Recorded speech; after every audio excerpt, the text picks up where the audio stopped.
በንቁስጥንጥንያ የተሰበሰቡ ሌሎች ሊቃውንቶች ናቸው እኮ። ከሰለስቱ ምዕት የተቀጠለውን አይደለ የፈጸሙት እነሱ። ይኸውልህ ዳግመ የመጽእ በስብሐት ይኮንን ሕያዋነ ወሙታነ እስከሚለው ድረስ ሰለስቱ ምዕት ፍትሐ ናቸው። ነገሥት አንቀጽ 3ን አንብበዋል። ፍትሐ ነገሥትን የጻፈው ማን ነው? ይኸውልህ ጊዜ ስትሰጠኝ ቢያንስ የአንድ ደቂቃም ጊዜ ስጠኝ። ለምን መሰሎት የምናስቆመት? ያልተጠየቁትን እየመለሱ ስለሆነ እኮ ነው የምናስቆመት እንጂ አንድ ደቂቃ አይደለም 5 ደቂቃ እንሰጥዎታለን። ስትፈራ ፍትሐ ነገሥት አንቀጽ 3 ስለ ጥምቀት ያወራል። ጥምቀት ለድነት እንዲሁም ፍትሐ ነገሥት አንቀጽ 3 ላይ ያወራል። ፍትሐ ነገሥት የሞተና የበሰበሰ መጽሐፍ ነው። እርምህን አውጣ። ቅዳሴ ውስጥ የሞተ የበሰበሰ ነው። ይኸውልህ ከቤተ መቅደስ ንዋየ ቅድሳት የሰረቀ በጋለ ብረት ይተኩሱት ይላል። አሁን እንዲያው ንዋየ ቅድሳት ያልሰረቀ ቄስና ዲያቆን አለ? አሁን እሱ ሁሉ ተተኩሷል። አሁን የሁሉ ህግ ነው። ያዳምጡን። ጉድ ግን ፍትሐ ነገሥት አንድ ጳጳስ ይኸውልህ አንድ ምዕመን አሁን እንደማመጥ እንግዲህ እንረባበሽ። ይኸውልህ ፖለቲካ ይስሩ። ረበሸ ላስወጣው ብለህ ሰበብ ከፈል ያስወጣኝ አይደለም። ያዳምጡ ዲያቆን። አንድ ጊዜ በጣም እየሰማን ያለነው ቁጭ ብለን አቶ ጽጌ ስጦታው እርሶ ትልቅ ሰው ነው፣ ምክንያቱም ነጭ ጸጉር እያየንቦት ነው። ህፃን ብለው እርሶ ህፃን መሆን የለቦትም። ስለዚህ በደንብ ማስረጃ ይስጡበት እንጂ ይሄ መጫጫው ጥሩ አይደለም። እንደ ባላምሮ ያውሩ፣ ይቀጥሉ። ጥያቄ ጠይቆ ለምን ጣልቃ ይገባል?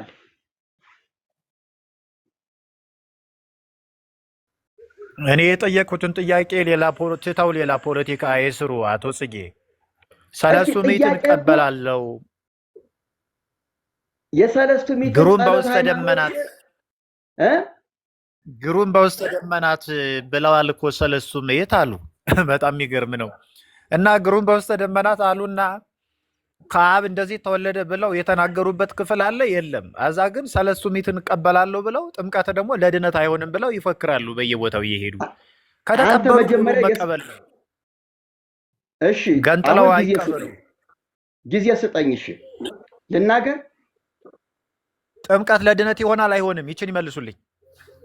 መጀመሪያ ደራሲው ነው ወቀው። የሰለስቱ ምዕት ድርሰት አትበል። ከሰለስቱ ምዕትም በላይ ጌታ ራሱ ነግሮናል ጥምቀት ለድነት እንደሚሆን። ይኸውልህ ለጥምቀት ለድነት እንደሆነ ያምናሉ ወይ? እንግዲህ ወዲያ ወዲህ መጀመሪያ አንዱን አድምተህ አንዱን በደንብ አድርጋ አስረድተህ ተወያይተን እንለፈው። ሰለስቱ ምዕት ብለኸኛል። ስለ ሰለስቱ ምዕትን ጨርስ። ከዚያ በኋላ ወደ መጽሐፍ ቅዱስ እንሄዳለን።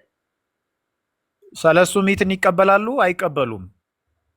ልንገርህ፣ አዳምጥ፣ ጆሮ ይኑርህ።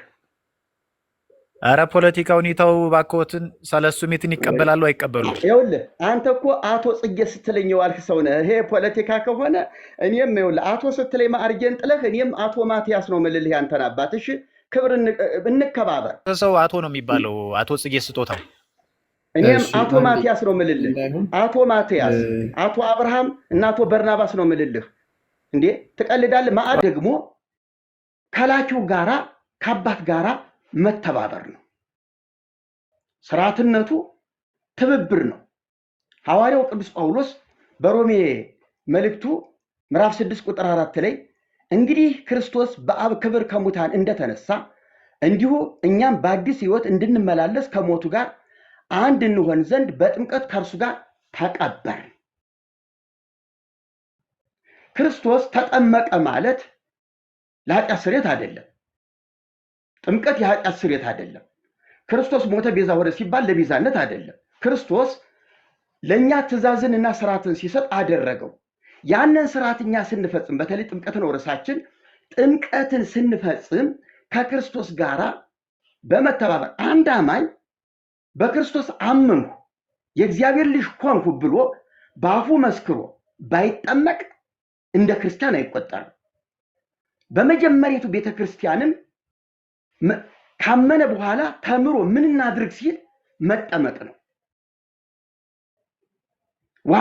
ውሃን ነው እንዳልጠመቅ የሚከለክለኝ ምን አለ ሲል ኢየሱስ ክርስቶስ የእግዚአብሔር ልጅ እንደሆነ ብታምን ተፈቅዷል አለው። የእግዚአብሔር ልጅ እንደሆነ አምኛለሁ ሲል ይሄ ሰውዬ እዚህ ላይ ነው የዳነው።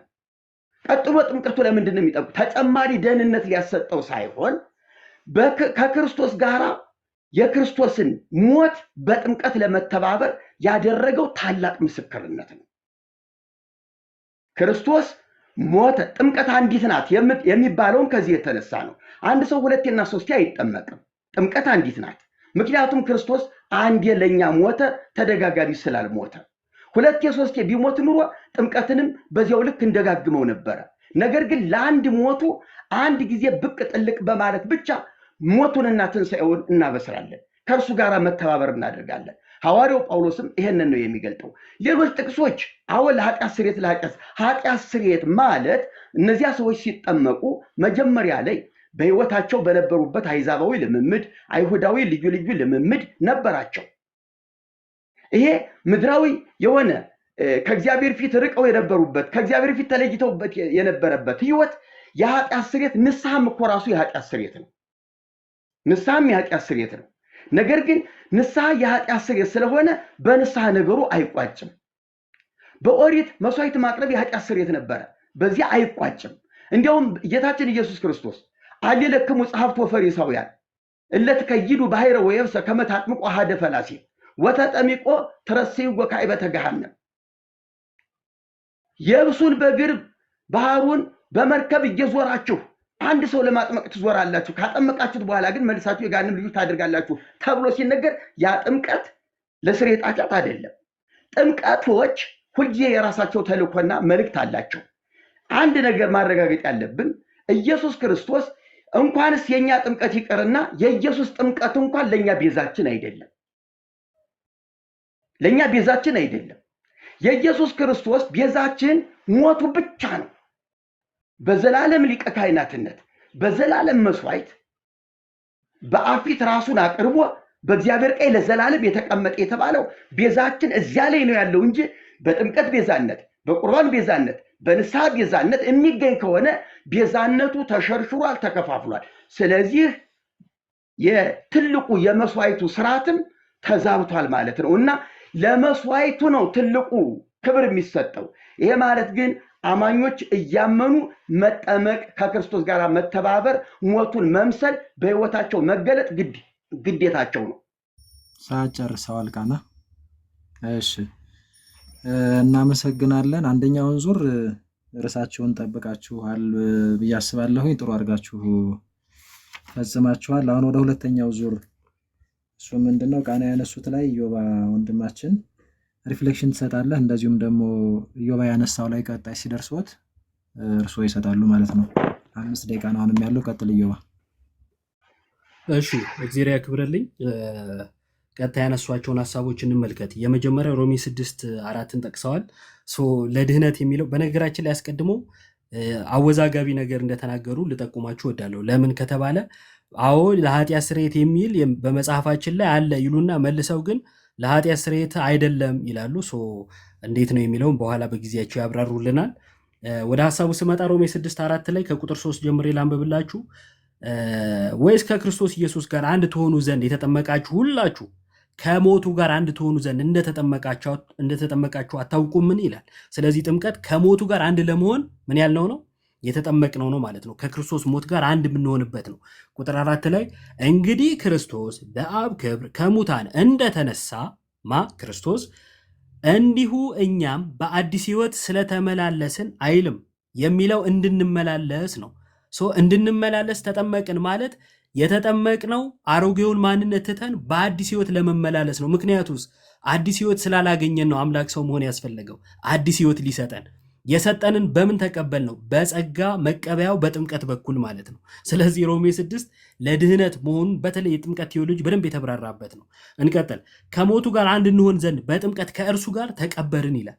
በአዲስ ሕይወት ለመመላለስ ከሞቱና ከትንሣኤው ጋር መተባበር ያስፈልጋል። እርሱም በጥምቀት ነው። ሞቱን በሚመስል ሞት ከእርሱ ጋር ከተባበርን ትንሣኤውን በሚመስል ትንሣኤ ደግሞ ምን እንላለን? እንተባበራለን። በሞቱ የተባበረ ነው በትንሣኤው የሚተባበረው። ይህንን ደግሞ የምናገኘው እንዴት ነው? በጥምቀት። እሺ ከዛ ምን የሚል ሀሳብ ተነሳ? ክርስቶስ የተጠመቀው ለኃጢአት ስርየት አይደለም የሚል ነገር አነሱ። ማን ነው ክርስቶስ የተጠመቀው ለኃጢአት ስርየት ነው ብሎ የተናገረ? ነው ወይስ ራሱ ጥያቄ ፈጥሮቦት ነው የሚለው እንግዲህ ፈጥሮቦት ከሆነ በዚሁ ልነግሮት እወዳለሁ። ኢየሱስ ኃጢአት የለበትም። ንጹሕ የእግዚአብሔር በግ ለመስዋዕት የቀረበ የእኛን መስዋዕት የተሸከመ እድፈት ወይንም ደግሞ ምንም ኃጢአት የሌለበት ከኃጢአት በቀር እኛን የመሰለ እንዲህ ያለ ሊቀ ካህን ይገባናል ብሎ በዕብራውያን ምዕራፍ 7 ቁጥር 26 ላይ የተናገረለት ጳውሎስ ንጹሕ ክርስቶስ ነው እና ለኃጢአት ስርየት ሊጠመቅ አይችልም። የዮሐንስ ጥምቀት ከተነሳ የሐዋርያት ሥራ ምዕራፍ 19 ላይ ሄደው ማንበብ ይችላሉ። ዮሐንስ ያጠምቅ የነበረው ለንስሐ ነው። ክርስቶስ ደግሞ ለኛ የፈጸመልንን እርሱ ለኃጢአት ስርየት ተጠመቀ የሚል ሐሳብ እኛም አላነሳንም፣ ከየት እንደሰሙት ባላቅም ማለት ነው።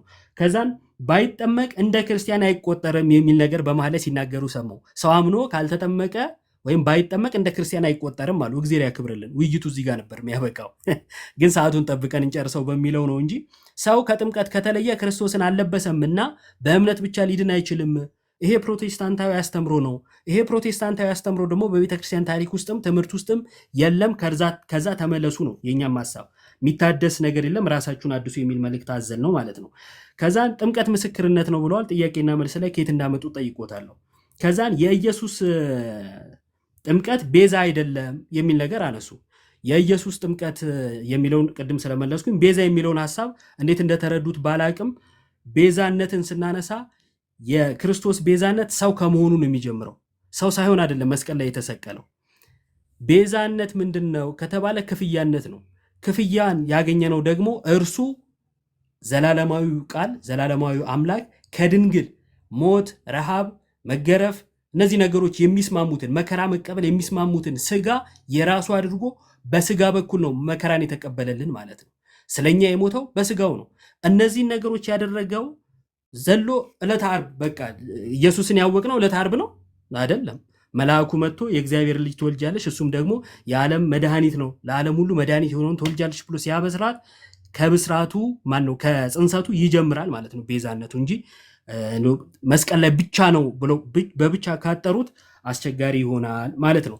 ይሄን ከየት እንዳመጡት በኋላ ላይም ስለምጠይቅ ማለት ነው።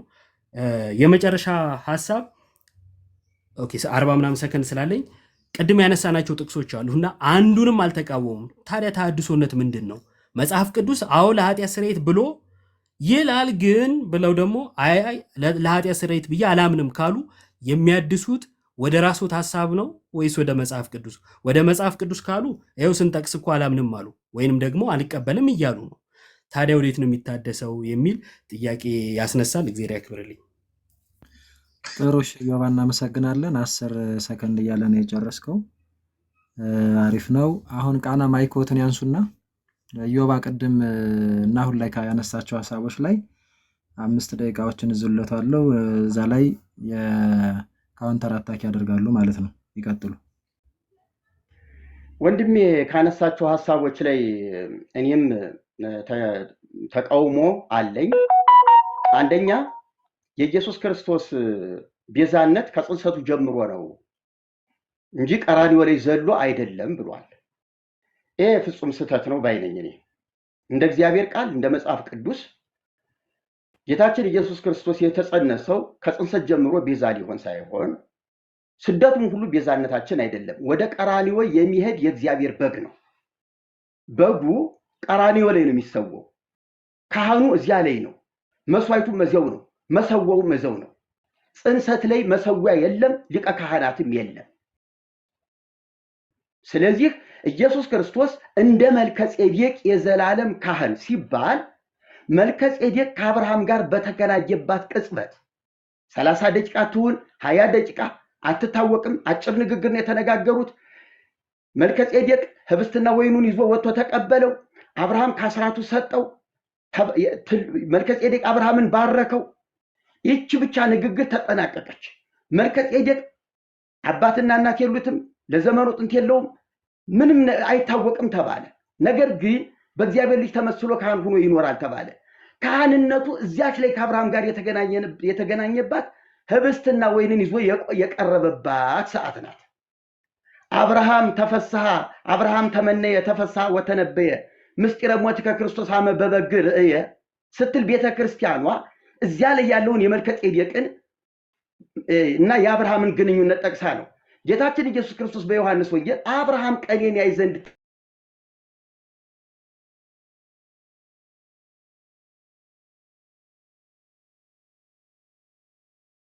ተቋረጡ ወይስ ከኔ ነው? ተቋርጧል። እሺ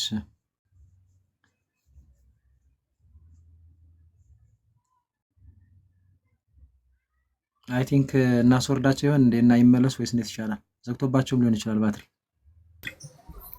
ወርዶ ይመለሱ ክሮሲ። ግን ራሳቸው ናቸው ወረዱ። ቆይ እንሞክር። እሺ ታብና ኮፕሊንኩን ከፍ አድርጉት እንዳይዘረግፈን። እሺ ሊቀ ጉባኤም ሚዩት አድርገው ነው ቁጭ አሉት። አባታችን አንዴ ራስዎትን አሳድጉና እዛ ላይ እስኪመጡ ታፕታፕ እናርግ። በትልቁ ይሁን። ሐሙስ ላይ ቤዛ ቢሆን እዚያ ላይ ቢያበቃ ነገ የሚፈሰው ብሎ ስለ ነገ የሚፈስ ደም ባልተናገረ ነበር። ስለዚህ ሁሉ ነገሩ አብ የተቀበለው የዘላለም መስዋዕት ቀራንዮ ነው እንጂ ጥምቀት ጋር ምንም የሚያገናኘው ነገር የለም። አሁን የኃጢአት ስርየት የምትሏት ከቤዛነት ጋር ልትቀላቅሏት ነው። የኃጢአት ስርየት በተለያየ መንገድ ኃጢአት ይፈጸማል፣ በተለያየ መንገድ ስርየት ይገኛል። ወንድሜን አስቀይሜው ኃጢአት ከሰራው እኮ ይቅር በማለትም የኃጢአት ስርየትን አገኛለሁ። ዋሽቼም እኮ ዋሸውኝ ብዬ ንስሐ ገብቼ የኃጢአት ስርየት አገኛለሁ። ይሄ ማለት ግን ቤዛነት አይደለም።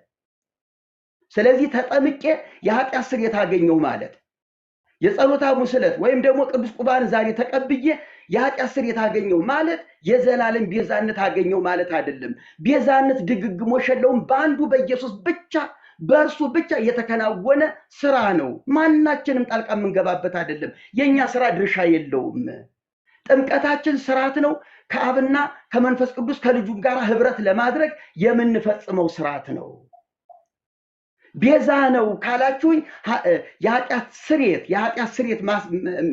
ስርየት የምትለዋና ቤዛነትን እንወያይባት።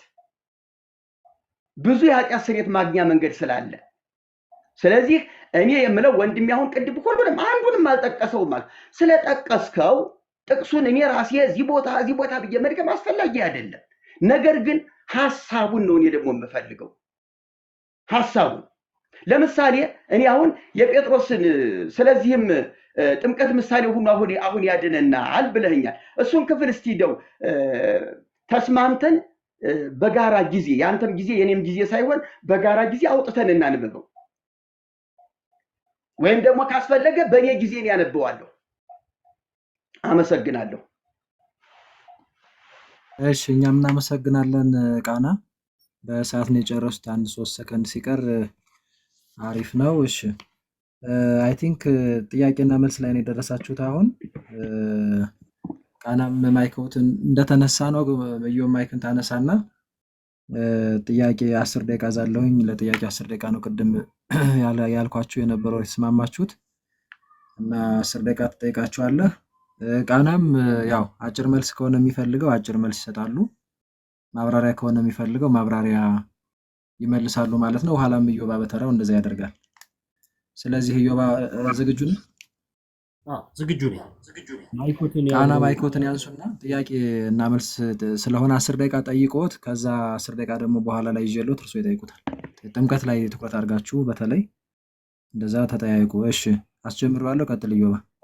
እሺ እግዚአብሔር ያክብርልኝ። ኢየሱስ የተጠመቀው እርሶ ስላነሱት ነው እንጂ ኢየሱስ ጥምቀት አልነበረም ርዕሱ። ያው ብዙ ትንሽ የተወሰኑ ከርዕስ ወጣ ብለውብኛል፣ ችግር የለውም። ኢየሱስ የተጠመቀው ለራሱ ነው ብለዋል። ምን ሊያገኝ ለራሱ? አጭር መልስ ምን ሊያገኝ?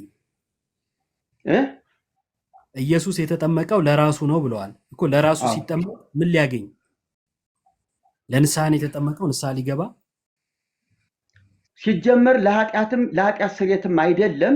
ኢየሱስ የተጠመቀው ከዓለም ለመለየትና የአብ ልጅ መሆኑን ለመግለጥ መስቀልን ደግሞ የቀራንዮን መስቀል ለመሸከም ነው የተጠመቀው። ከዓለም ለመለየት መጠመቅ መለየት ነው። እሺ ከዓለም ለመለየት ነው የተጠመቀ የሚለውን ያሳዩኝ ማስረጃ። ኢየሱስ ከዓለም ለመለየት ተጠመቀ የሚል ማስረጃ። አውዱን እኮ ነው የምትረዳው። የግድ ለእያንዳንዱ ቃል ጥቅስ መጠበቅ አለብህ እንዴ? ኢየሱስ ከዓለም ለመለየት ተጠመቀ የሚል ጥቅስ አታገኝም። እሺ ወደ ቀጣይ ጥያቄ ልሂድ። እሺ ጥምቀት ምስክርነት ነው ብለው ነበር። ማስረጃ የቱ ጋር ነው ምስክርነት የተባለው? ጥምቀት ምስክርነት ነው የተባለው የቱ ጋር ነው? ቅድም ምስክርነት ነው ብለው ነበር። ጳውሎስ እኮ የገለጠው ሮሜ 6 ላይ ከእርሱ ጋር ለመተባበር በጥምቀት ተቀበርን ሲል መተባበር ነው። መተባበርማ ትክክል እስማማለሁ። እኔ ምስክርነት ነው የሚለውን ነበር የጠየቅኩት። የለም እሺ የተሐድሶ አንድ ሰነድ እንዲያሳዩኝ ይፈልጋሉ። ጥምቀት ለኃጢአት ስርየት ነው የሚል የተሐድሶ የእምነት መግለጫ አለ? የለም። እሺ እርስዎ ጥምቀት ለኃጢአት ስርየት ነው ብለው ያምናሉ? ለኃጢአት ስርየት ይሆናል፣ ቤዛነት ግን አያሰጥም። ስለ ቤዛነት አልጠየቅኩም። ለኃጢአት ስርየት ነው ብለው ያምናሉ እርስዎ? አያሰጥም። የኃጢአት ስርየት አያሰጥም? ይኸውልህ ለኃጢአት ስርየት ያሰጣል፣ ይቅርታ፣ ቤዛነት አያሰጥም። ለኃጢአት ስርየት ግን ይሆናል ነው ያልኩኝ። እሺ እሺ የአባቶችን ትምህርት ይቀበላሉ? የምቀበለውም አልቀበለውም አለ። የሚያስገድደኝ ይሄ መብቴ ነው። ንጹሑን መርጬ እንደ እግዚአብሔር ቃል ይቀበለዋለሁ። ለምሳሌ ቅዱስ ጎርጎርዮስ ዘኑሲስ በእንተ ጥምቀት ስለ ጥምቀት ባስተማረበት ትምህርቱ ላይ ጥምቀት ከኃጢአት የሚያነጻ ነው ይላል። ይቀበሉታል? አልቀበለውም። ቅዱስ ቄርሎስ ቆይ የኔ ሰዓት ነው። ቅዱስ ቄርሎስ ዘኢየሩሳሌም እርሱም በእንተ ጥምቀት ስለ ጥምቀት ባስተማረበት ላይ 3ኛው ምዕራፍ ቁጥር 10 ላይ ማንም ሰው ካልተጠመቀ በቀር መዳንን አያገኝም ይላል። ይቀበሉታል?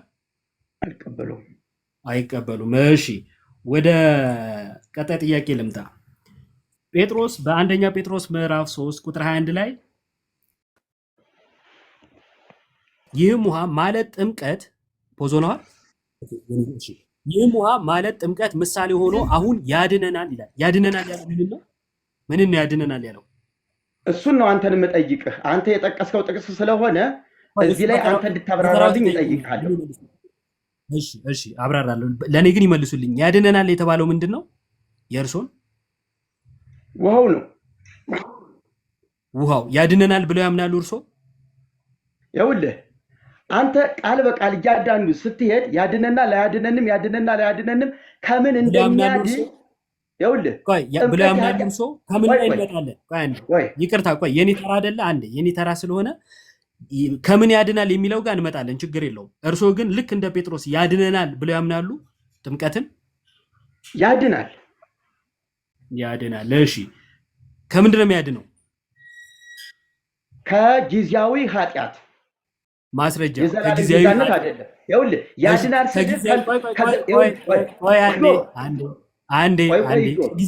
ከጊዜያዊ ኃጢአት የሚለው ማስረጃ ይስጡኝ እባክህ። ማስተካከያ ልስጥህ። ማስተካከያ ስጥህ፣ አዳምጠኝ። ይኸውልህ ከኃጢአት ስርየት ያድናል፣ ጥምቀት ያድናል ስልህ ቤዛነት ጋር እንዳታያይዘው ነው ጥያቄ።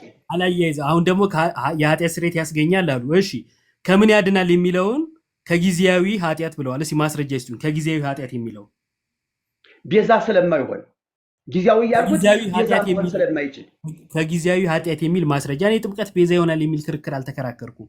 እርስዎ ነው ከቅድም ጀምሮ እሱ የሚያወሩት ማስረጃ የለው። እሺ ቆይ ችግር የለም፣ ወደ ቀጣይ ልሂድ። ዮሐንስ ወንጌል ምዕራፍ 3 ላይ ሰው ዳግመኛ ከውሃና ከመንፈስ ካልተወለደ በቀር ወደ እግዚአብሔር መንግስት ሊገባ አይችልም ይላል።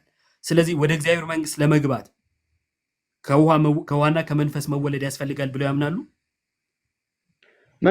በመንፈስ ከተወለደ ከውሃ ተወልዶ አዎ ልክ ነው። ሁለቱንም ማከናወን አለበት። ከውሃና ከመንፈስ መወለድ አለበት። አዎ ያለ መንፈስ ልደት ግን ስጋው ይሄ የውሃ ጥምቀት ምንም አያመጣለትም። ስንት ጥምቀት ነው የሚያምኑት?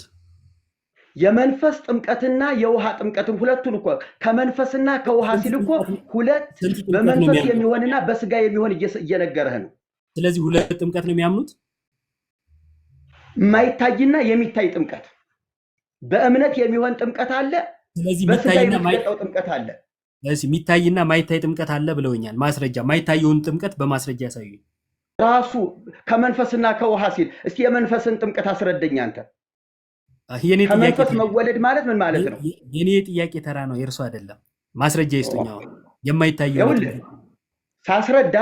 ሳስረዳህ ከመንፈስና ከውሃ ካልተወለደ ሲል ሰው ከመንፈስ መወለድ መጀመሪያ መቅደም አለበት፣ ማመን ማለት ነው። ቀጥሎ የውሃ ደግሞ ጥምቀት የውሃን መወለድ ማግኘት አለበት። አንድ ከመንፈስ መወለድ ማለት ማመን ማለት ነው። እንደዛ ብሎ የፈታ የቤተክርስቲያን አባት አለ። የግድ ቄርሎስ ወይም ደግሞ ዮሐንስ ማለት አይጠበቅብኝም። ኦኬ እኔ ራሴ መጽሐፍ ቅዱስን ከተረዳሁት እኔ እነግርሃለሁ፣ ተረጉምልሃለሁ። እሺ ቄርሎስም ዮሐንስም ሳንል ጽጌን መቀበል ግዴታ አለብንም እያሉኝ ነው። መጽሐፍ ቅዱስን ትቀበለዋለህ። መጽሐፍ ቅዱስ ላይ ያሳዩኛ። እሺ ከመንፈስ የተወለደ መንፈስ ከውሃ የተወለደ ውሃ ነው ልበልህ? እሱን አልጠየቅኩትም። ልበልህ ብለው ወይ እንጂ እንዴ አይደለም። ከመንፈስ መወለድ ማለት ማመን ነው ሲሉ ሲማስረጃ ነበር የጠየቅኩት። ይኸውልህ ሰው እኮ አንድ ሰው አመንሁ ሲል እኮ ላመኑትና ለተቀበሉት የእግዚአብሔር ልጆች የሆኑ ዘንድ ስልጣን ሰጣቸው ነው የሚለው።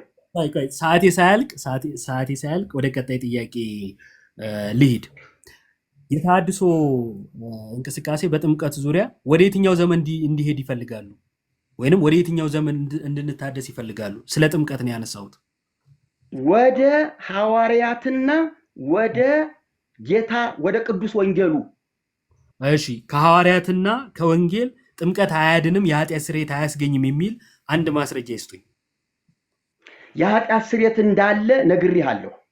ኦኬ ቅድም ደግሞ አያስገኝም አሉ። ተወዛገብኩቦት እኮ። እሺ ቤዛነትን አያሰጥም ማለትና የኃጢአት ስርየት አያስገኝም ማለት ልዩነት አላቸው። እሺ ችግር የለውም። በፕሮቴስታንት ውስጥ ያሉ ሉትራኖች ጥምቀትን ቤዛ ይሉታል። በተለይ የሉተር ካቴኪዝም ላይ ጥምቀትን ቤዛ ብሎ ይጠራዋል። ይቀበሉታል? እኔ ከዚያ ቤት አይደለሁም። ስለዚያ ቤት አስተምሮ ማውቀው የለኝም። እንደዛ ከሆነ ከእናንተ ማህበር በተለይ ከተሃድሶ አቀንቃኞች ዋነኛ ከሚባሉት ውስጥ አንዱ አቀንቃኝ የሚለውን ጨዋነት የጎደለው ቃል ብታስተካከለው ጥሩ ነው። ምክንያቱም እኔንም እንድናገር ትጋብዘኛለህ። ይቅርታ አቀንቃኝ ያልኩት ያው ደጋግሞ ከማንሳት አንጻር ለማለት ነው። በጣም ይቅርታ። የእርሶ ወዳጅ ይመስሉኛል አቶ ጌታቸው በመካነ ኢየሱስ ቸርች ተገኝተው ሲያስተምሩ ተመልክቻለሁና ከጠየቁኝ ማስረጃ አሳዩታለሁ። ባለፈው ማሳይችሁት ነበረ ቴዲ ቤት። ካልተቀበሉት ለምንድን ነው የእናንተ አባል እዛ ተገኝተው ማስተማር ያስፈለጋቸው? የመካነ ኢየሱስን ትምህርት ካልተቀበላችሁ? ይገርምሃል፣ አንተ አንዱን ቪዲዮ ብቻ ነው ያየው። እኔ ደግሞ ሙሉውን የፕሮቴስታንት አብያተ ክርስቲያናትን ጉባኤ ሂጄ ቁሜ አስተምሬባቸዋለሁ። እኔ ራሴ ምስክር ልንገርህ። የማስተምረው ግን የኢትዮጵያ ኦርቶዶክስ ተዋሕዶ ቤተክርስቲያን ተሃድሶ ያስፈልጋታል እንጂ መፍረስ የሚባል ወይም አሕዛብ የምትሉትን ነገር አስተካክሉ ለማለት ግንዛቤ ለመስጠት ነው። እሺ ችግር የለውም። ከቤተ ክርስቲያን የወጣ ይሁን እንጂ የትም ሄደው እምነታችሁ ባይመሳሰል እንኳን ህብረት እንደምታደርጉ ነው የነገሩን። እናመሰግናለን። ከመጽሐፍ ቅዱስ ላይ ግን እንደዚህ አይነት ትምህርት አላገኘንም። እሺ ወደ ቀጣይ ጥያቄ። መስጊድ ሄደህ አታስተምርም እንዴ አንተ? እስካሁን አልሞከርኩትም። እንግዲህ የእርሱን አይቼ እከተል ይሆናል። እሺ ወደ ቀጣይ ጥያቄ ልሂድና የተሃድሶ የእምነት መግለጫ ስለ ጥምቀት የሚያወራው ነገር አለ? ምን አለ? የተሃድሶ የእምነት መግለጫ ስለ ጥምቀት የሚያወራው ነገር አለ? አለ። ለምሳሌ ምን ይላል? ጥምቀት ጌታችን ኢየሱስ ክርስቶስ እንዳስተማረው ያመነ የተጠመቀ ይድናል ስለሚል መጀመሪያ አንድ ሰው መማር አለበት፣ ማመን አለበት። ለመጠመቅ ፈቃደኛ ሲሆን ያን ጊዜ መጠመቅ አለበት ብለን እንጂ ጥምቀትን አስቀድመን እምነትን አናስከትልም።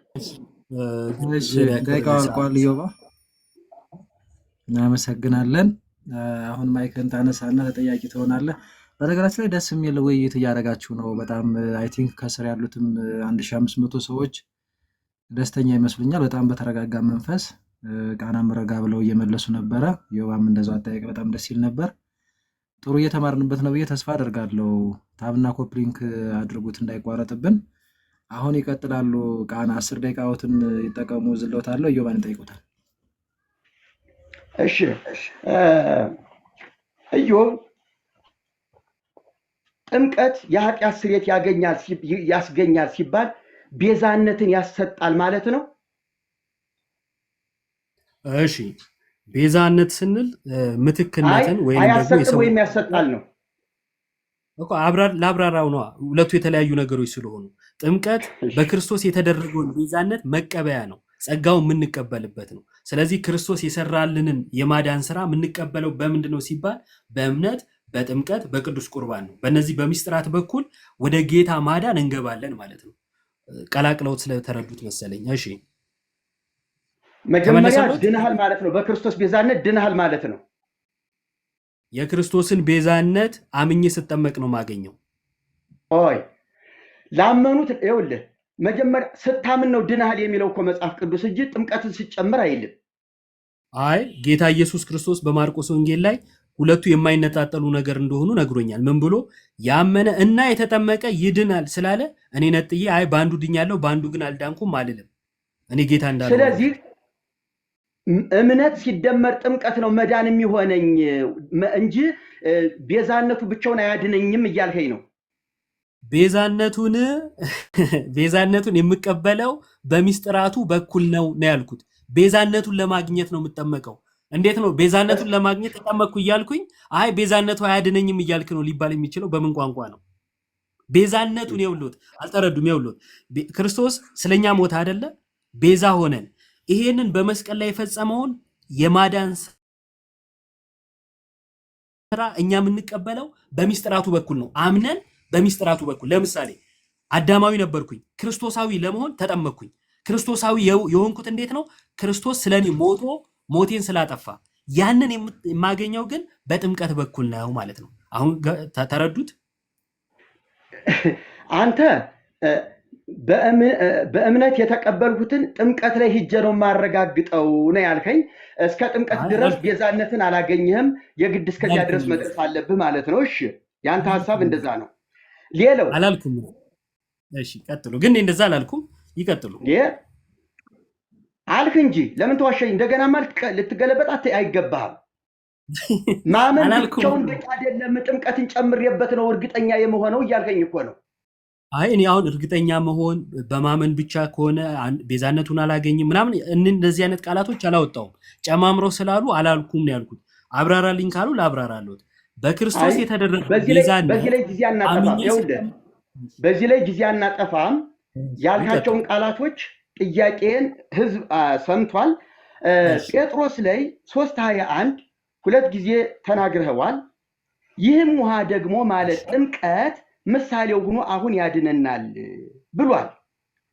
እና ይህም ውሃ የተባለው ለምሳሌ ጴጥሮስ ላይ የተጠቀሰው ያ የጥፋት ውሃ ነው። ከላይ ያለው የጥፋት ውሃ ነው። ያንን ከገለጠ በኋላ ነው ይህም ውሃ ብሎ ከዚያ ጋር አነጻጽሮ ያ ውሃ የወረደው ለምንድን ነው? እሺ በጣም ጥሩ ጥያቄ ነው። እግዚአብሔር ያክብርልኝ። ጴጥሮስ እየነገረን ያለው ልክ ጳውሎስም እንደሚለው ማለት ነው ስለ ጥምቀት ወደ ኋላ ሄዶ በብሉይ ኪዳን የነበረውን ጥላውን አዲስ ይመጣል። ጴጥሮስ ጳውሎስ ልመልስ ነው። አሁን ተጠቀስክበት ቦታ ላይ አብራራልኝ። እሺ ለማስረዳት ነበረ። እሺ ጴጥሮስ በብሉይ ኪዳን የነበረውን ያ የጥፋት ውሃ ጥቂቶች ማለት 8 ነፍስ የዳኑበት በውሃ የዳኑበት ይላል። ያንን ውሃ አሁን እኛ ለምንጠመቀው ጌታ ለሰጠን ጥምቀት ምሳሌ ነበረ ወይንም ደግሞ ጥላ ነበረ። አካሉ የሐዲስ ኪዳን ጥምቀት ነው። ይሄ ጥምቀት የቱ ጥምቀት? አሁን የሐዲስ ኪዳኑ ጴጥሮስ ያድነናል ያለው መቼም የኖህ ዘመን የነበረው የጥፋት ውሃን አይደለም አይደል? ኖህ በጥፋት ውሃ ዳነ ብለው እንደማያምኑ ተስፋ አደርጋለሁ። የጥፋቱ ውሃ ምሳሌ ነበር። አሁን ግን ይህም ውሃ ማለት ጥምቀት አለው። በብሉይ ኪዳን የጥፋት ውሃ ጥምቀት ተብሏል አልተባለም። አሁን ጥምቀት የተባለው አካል የሆነው ነው፣ ጥላው አይደለም። ጥላውን ምሳሌ ያለው አካሉን ግን ይህም አለና ጥምቀት ምሳሌ ሆኖ አሁን ያድነናል አለ። እኔ እንደ ጴጥሮስ ያድነናል አልኩ። ያንን ለምን ጠቀሰ ላሉኝ ምሳሌ ስለነበረ እግዚአብሔር ይኸውልህ አሁን ሙሴ የነሐስን እባብ እንደሰቀለ ተብሎ ከሙሴ የነሐስ እባብ ጋር ክርስቶስ ተነጻጽሯል። እንዲሁ ተብሏል። ክርስቶስ ሊሰቀል ይገባዋል ተብሏል። ክርስቶስ አሁን ይሄም ጥቅስ እኮ የሚያስረዳው እነዚያ 7 ነፍሳት የዳኑበት ያ ዓለም የጠፋበት ያ ውሃ ከላይ ወረደ፣ ዓለምን አጠፋ። ያ የክፋት ምሳሌ ነው። እንዴት የጥምቀት ምሳሌ አድርገህ ልትጠቅሰው ቻልህ? ይሄም ውሃ ወይም ጥምቀት ሲል ጴጥሮስ የጥፋቱን ውሃ እኮ ነው እያነጻጸረ ያለውና ይሄን ምሳሌ አድርገህ አንተ የተጠቀምክበት። እሺ እኔ አይደለሁም ምሳሌ ያልኩት ጴጥሮስ ነው። እንግዲህ ካላነበቡት ልድገመው አንዴ ከቁጥር 20 አንብበው አንብበው። እሺ ጥቂቶች ማለት 8 ነፍስ በውሃ የዳኑበት መርከብ ሲዘጋጅ የእግዚአብሔር ትዕግስት በኖህ ዘመን በቆየ ጊዜ ቀድሞ አልታዘዙም። ቶሎ ቶሎ ምለው ሰዓቶት እንትን እንዳያልቦት ነው። እሺ ይህም ውሃ ደግሞ ማለት ጥምቀት ምሳሌ ሆኖ ኢዮብ አይደለም ምሳሌ ያለው ጴጥሮስ ነው ማለት ነው። ምሳሌ ሆኖ አሁን ያድነናል። ምሳሌ ብሎ ለምን ገለጸ ላሉኝ እኮ ቅድም አብራራው። ያ ጥላ ነበረ። አካል የሆነው የአዲስ ኪዳኑ ጥምቀት ነው። ጌታ ከትንሣኤ በኋላ ሐዋርያትን አጥምቁ ብሎ ያዘዘው። ይሄ ጥምቀት ግን የሚያድን ነው። ያኛውስ ምሳሌ ነበረ። ለዛ ነው ለየና ያኛውን የጥፋቱ ውሃ ጥቂቶች ማለት 8 ነፍስ የዳኑበት አለ። 8ቱ ድነውበታል፣ ሌላው ጠፍቶበታል። እሱ ምሳሌ። ሰዎቹ እኮ የዳኑት በመርከብ ነው እንጂ በውሃ አይደለም። አይ በመርከብ ነው ቢሉም ችግር የለብኝም። ጴጥሮስ ግን እዚህ ጋር ያለው ግን ጥቂቶች ማለት ያንብቡት እስቲ እጆት ላይ መጽሐፍ ቅዱስ ጋር እዩ ይከተሉ። ጥቂቶች ማለት 8 ነፍስ በውሃ የዳኑበት ልድገመው አንዴ ከፍቼ ላሳየሁት። በውሃ የዳኑበት ይላል። በውሃ የዳኑበት ይሄው አንዴ ኢዮባ አንዴ ቆይ ሰዓቱን ይዤዋለሁ። ሊቀ ጉባኤ አሉ ሊዘረግፍ ነው። አንዴ ድምጽ ያሰሙ እያሉ ነው አሉ። ሊቀ ጉባኤ እንዳይቋረጥብን ነው። እሺ አንዴ እስቲ ሰላም ይበሉን። እንግዲህ አሁን ለመጡት የሆነ ነገር ይበሉን። ምን እናርግ? ቆንጆ ነው። እንዴት አገኙት? ይቀጥል።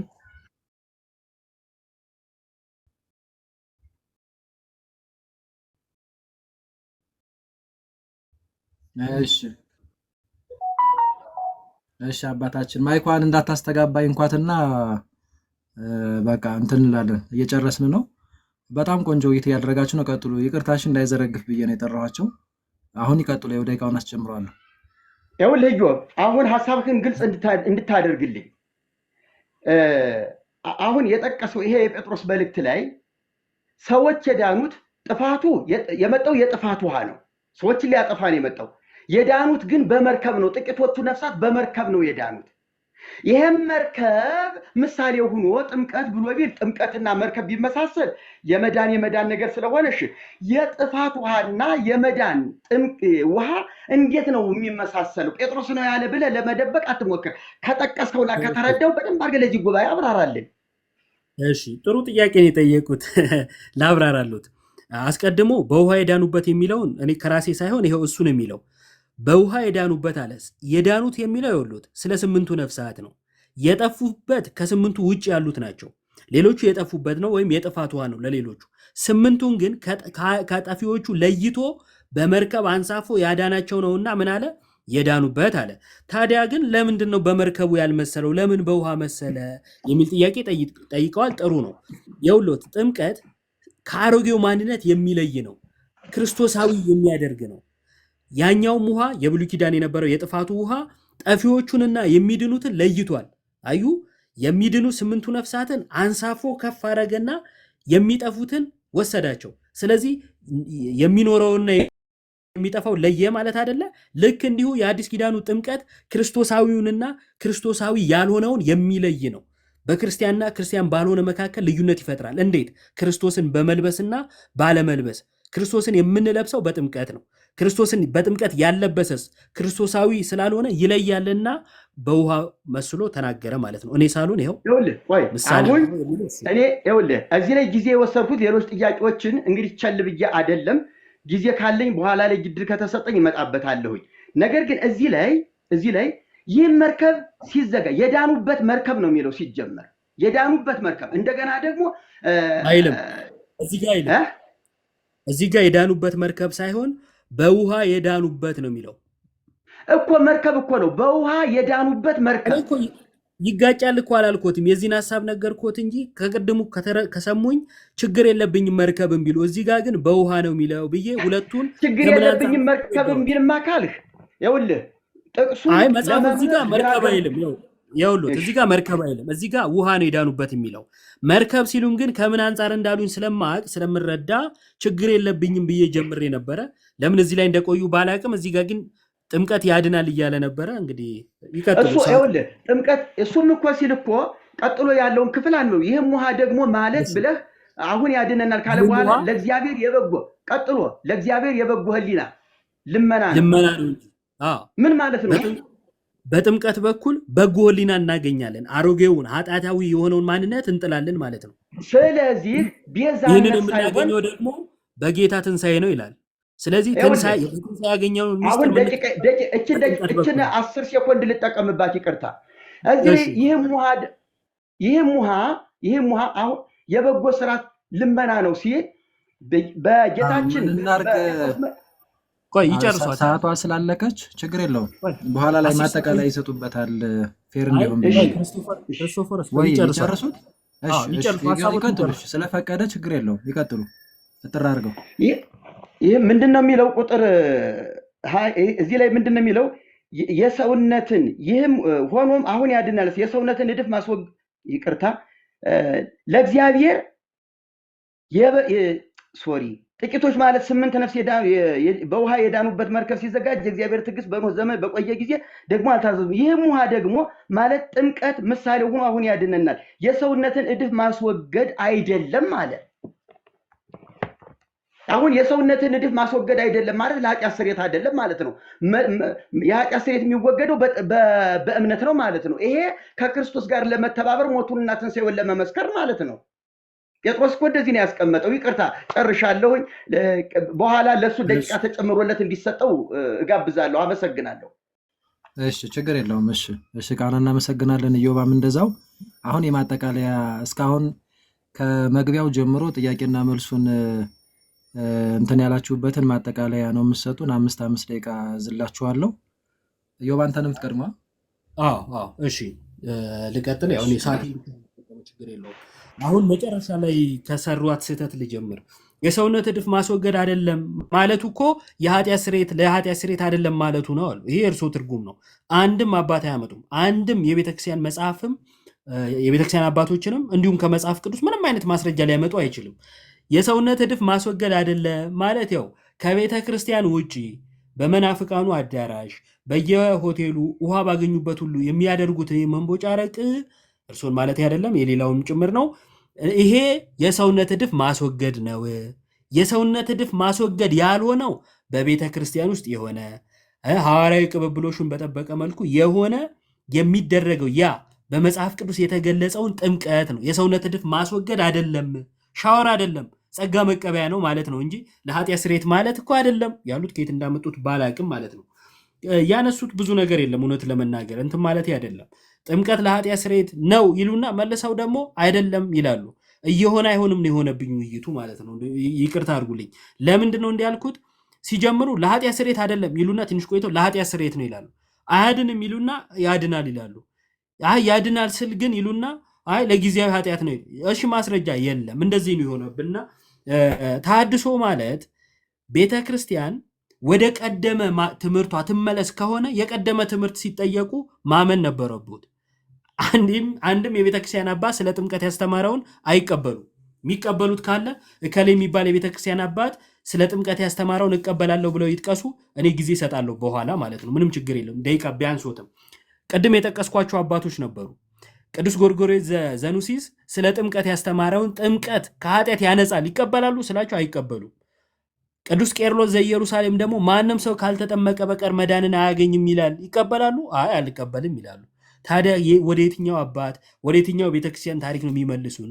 ቤተክርስቲያን በታሪኳ ጥምቀትን ከድህነት ለይታ አያድንም ብላ አታቅም። ሐዋርያት እንደዛ አላስተማሩም። ጌታ አላስተማረም። ሐዋርያን አበው አላስተማሩም። ማንም እንደዛ ያስተማረ የለም። እርሶ ግን ከየት እንዳመጡት አላቅም። ይሄ ከማርቲን ሉተር በኋላ ዙንግልና የመሳሰሉት የሚያነሱት ሀሳብ ነው። ማርቲን ሉተር እንኳን እንደዛ አያምንም። ብዙ ጊዜ ፕሮቴስታንቱ አዳራሽም ችግር የለውም ሄደን እናስተምራለን ስላሉ እነሱን ያነሳሁት ከርሱ ውጭም ከመሰሉት ይቀራል።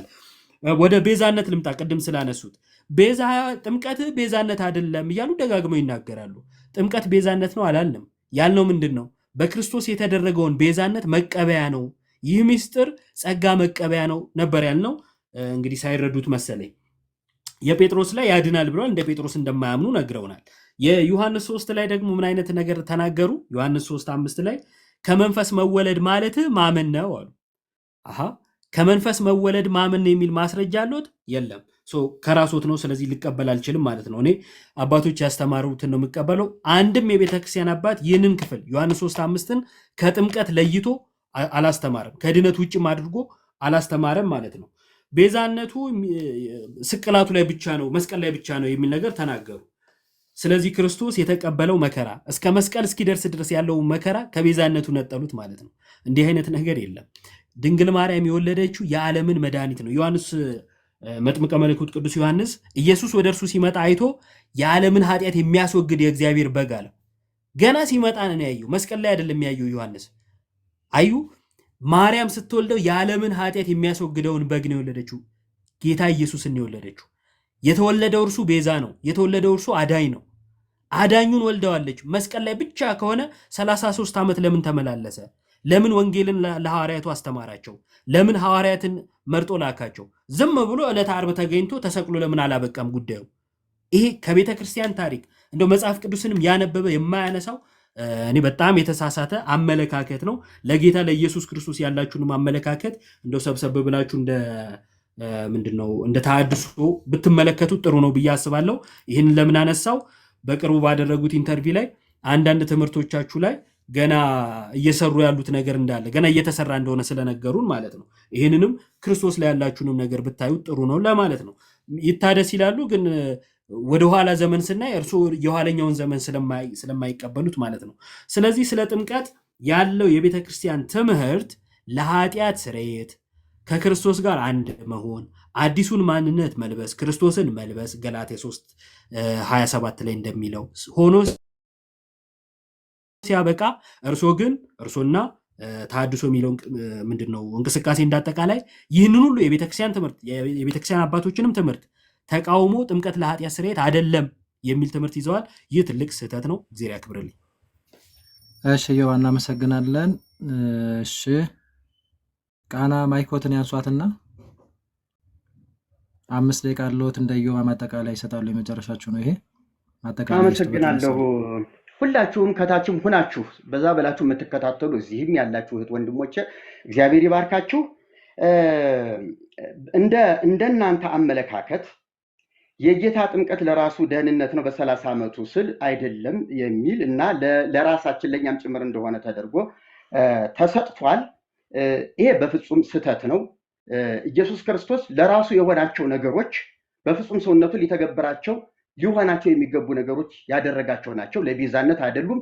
እንደ ሰው እንደ አንድ አገልጋይ ጾመ፣ ጸለየ፣ ለአገልግሎት ወጣ።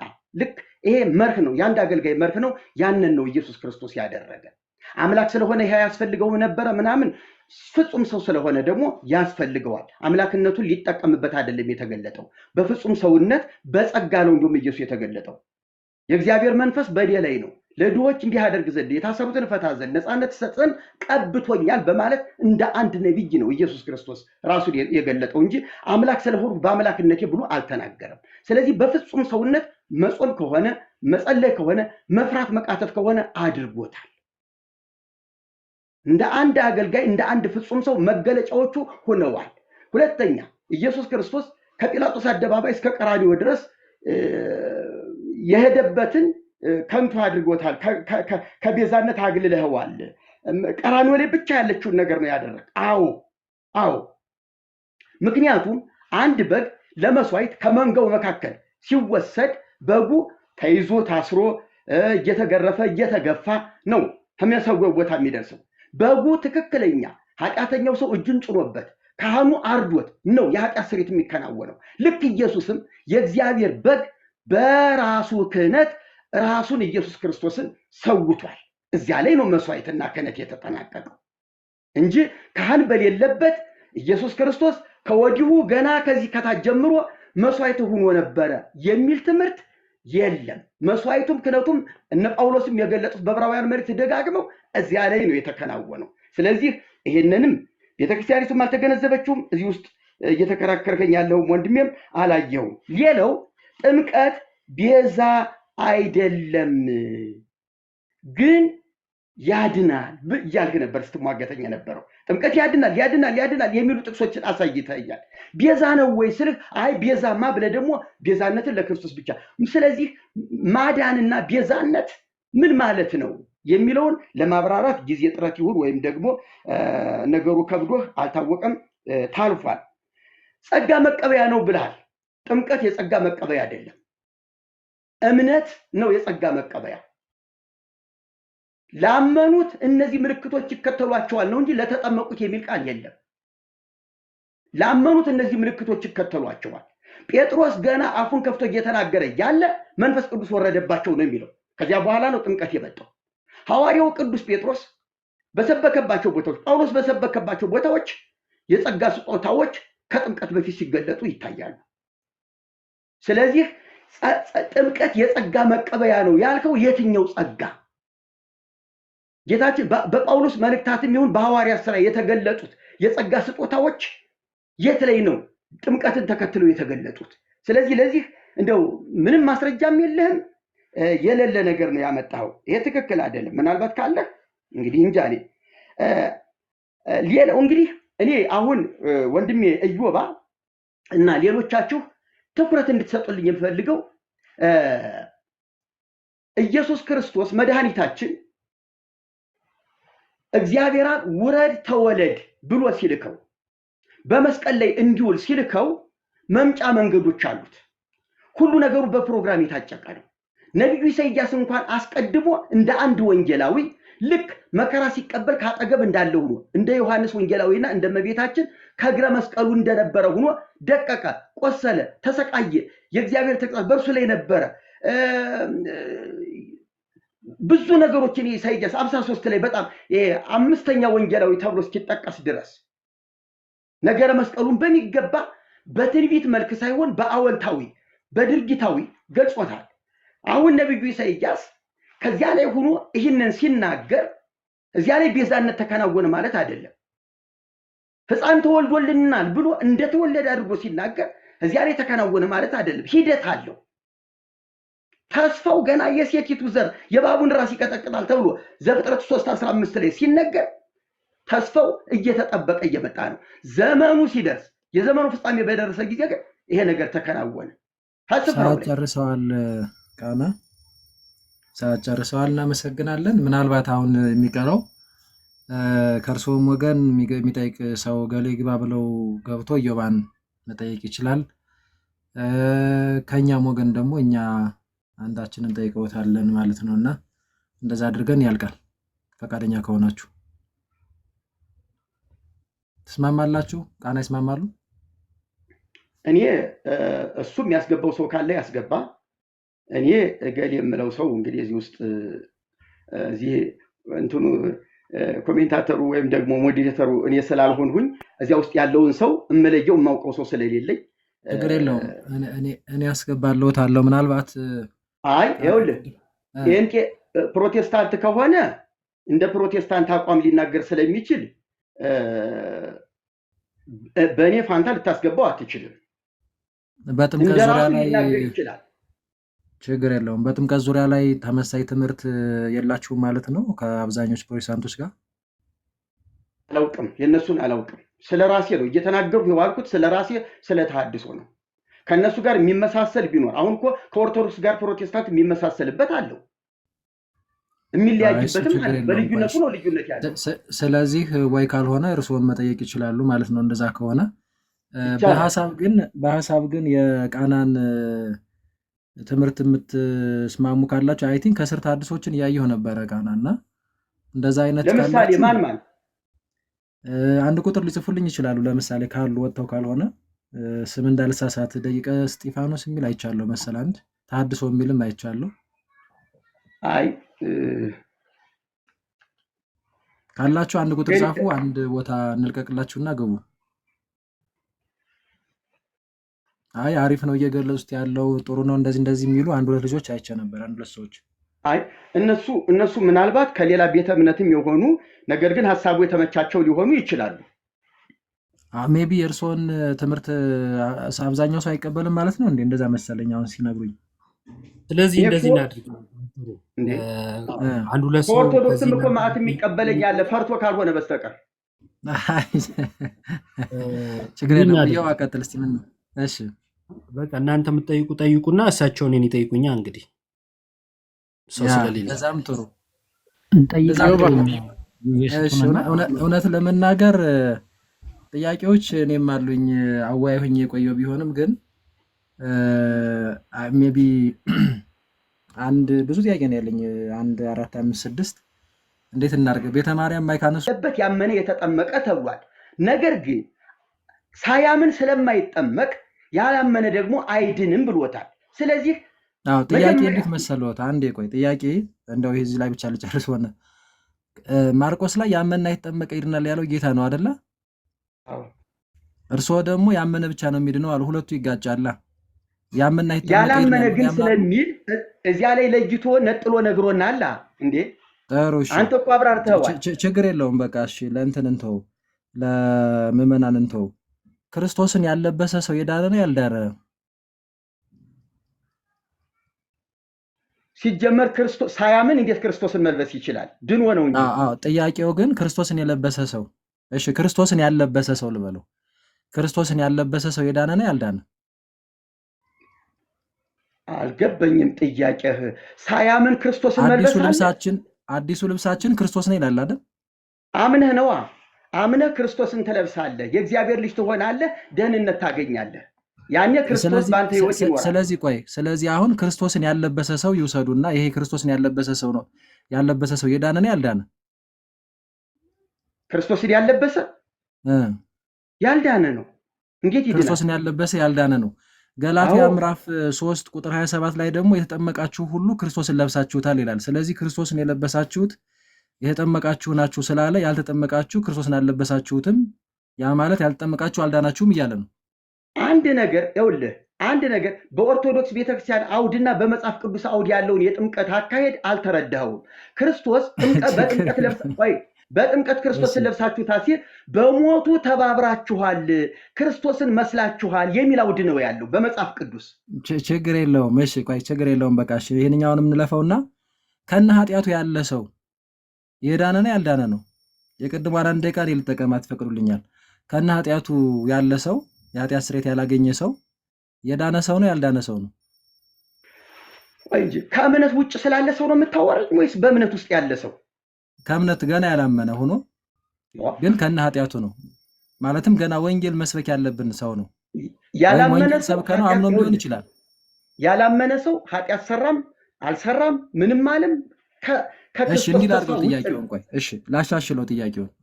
ወንጌል ሰበክ ነው ያ ሰው አመነ፣ የኃጢአት ስርየት የሚያገኘው ባመነበት ቅጽበት ነው ወይስ ሲጠመቅ ነው? ባመነበት ቅጽበት። የሐዋርያት ሥራ ምዕራፍ 2 ቁጥር 38 ላይ ግን ኃጢአታችሁ ይሰረይ ዘንድ ተጠመቁ ይላቸዋል ያመኑትን ሰዎች። አይጋጭም? ቅድም በኃጢአት ስርየት ጉዳይ ላይ ብዙ ተወያይተናል። በእኔ በመጽሐፍ ቅዱስ አውዳዊ ትርጉምና በአንተ አውዳዊ ትርጉም ልዩነቶች ስላሉ አሁን ወደ ቀጥታ እኮ ነው የተጻፈው ያመኑትን ሰዎች ላመኑትና ጌታችን ደግሞ ላመኑትና ለተቀበሉት የእግዚአብሔር ልጆች ሆኑ ዘንድ ስልጣን ሰጣቸው ብሎ ጥምቀትን እዚህ ላይ ምንም አልተናገረም።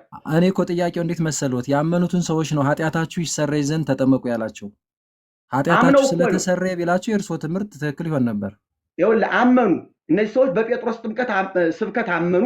ምን እናድርግ አሉ? ተጠመቁ አላቸው። ለምን ነው ተጠመቁ ያላቸው? ኃጢአታቸው ይሰረይ ዘንድ ነው ወይስ ኃጢአታቸው ስለተሰረየ? ከእግዚአብሔር አምነው የእግዚአብሔር ልጆች ሆነው ተወልደው አሁን ግን ይሄ ከፊት የነበረ ዓለማዊ ምኞትና ሐሳብን እንዲክዱና ለዘላለም እዛ ላይ በተጻፈው እንጂ ቃና እዛ ላይ በተጻፈው እንጂ እዛ ላይ በተጻፈው ተጠመቁ ያለበት ምክንያት ኃጢአታችሁ ይሰረይ ዘንድ ነው የሚለው ቃሉ ካስታወሱት፣ ወይስ ደግሞ ኃጢአታችሁ ስለተሰረየ ነው የሚለው? የዘላለም ቤዛነትን የሚያሰጥ የኃጢአት ስርየት አይደለም እዚህ ላይ ግን ኃጢአታችሁ ስለተጠመቁ ነው የሚለው አይደል? እንዳትሸወድ የምነግርህ ቤዛነት የሚያሰጥ ጥምቀት ነው እዚህ ላይ እያልክ ከሆነ ቤዛነቱ ቀድሞ ተቀብሎላቸዋል። እንትን ለማለት እንተው ችግር የለውም። ኃጢአታችሁ ይሰረይ ዘንድ ተጠመቁ ነው የሚለው። እሱን እንግዲህ እናንተም ታዩታላችሁ። መጠየቅ ይችላሉ። ዮባን ማለት ነው። አራት ደቂቃ ላይ ያዝሎት የቅድሙን የዮባን ሰዓት የቅድሙን የሰጡትን እኔ ጋር ነው የተጠቀምነው። አመሰግናለሁ ስለሰጡኝ። ይቀጥሉ። ኃጢአታችሁ ይሰረይ ዘንድ በኢየሱስ ክርስቶስም ተጠመቁ ይላል አይደለ? ጌታችን ኢየሱስ ክርስቶስ በአብ በወልድ በመንፈስ ቅዱስም እያጠመቃችሁ ብሎ አዝዞ ጴጥሮስ ግን በኢየሱስ ክርስቶስ ስም ተጠመቁ ኃጢአታችሁ ይሰረይ ዘንድ አለ። ለምን እዚያ ላይ ለምን ትእዛዙ ተሻረ? ለምን ይመስልሃል? እሺ አይ ለምንም አልመሰለኝም። ምክንያቱም ገና ከጅምሩ ትእዛዙ አልተሻረም። ጌታ ኢየሱስ ክርስቶስ ለሐዋርያቱ ስራ እየሰራው ስለሆነ ነው። እሺ ስለ ድምጼ ይቅርታ። ለሐዋርያቱ አጥምቁ ነው ያላቸው። የተሰጠው ለአጥማቂያን ነው። እሱ ደግሞ ጴጥሮስ ደግሞ የነገራቸው ለተጠማቂያኑ በኢየሱስ ስም ተጠመቁ ነው ያላቸው። ምን ማለት ነው በኢየሱስ ስም ተጠመቁ ካሉኝ አንደኛ ቆሮንቶስ ምዕራፍ 1 ላይ ክርስቶሳዊ መሆን እንደሆነ ክፍሉ ያብራራል። በእኔ ስም አልተጠመቃችሁ የሚለው ፓርት ላይ ማለት ነው። ስለዚህ ጥምቀት ክርስቶሳዊ ነው የሚያደርገውና የክርስቶስ ሁኑ ሲላቸው በኢየሱስ ስም ተጠመቁ አላቸው።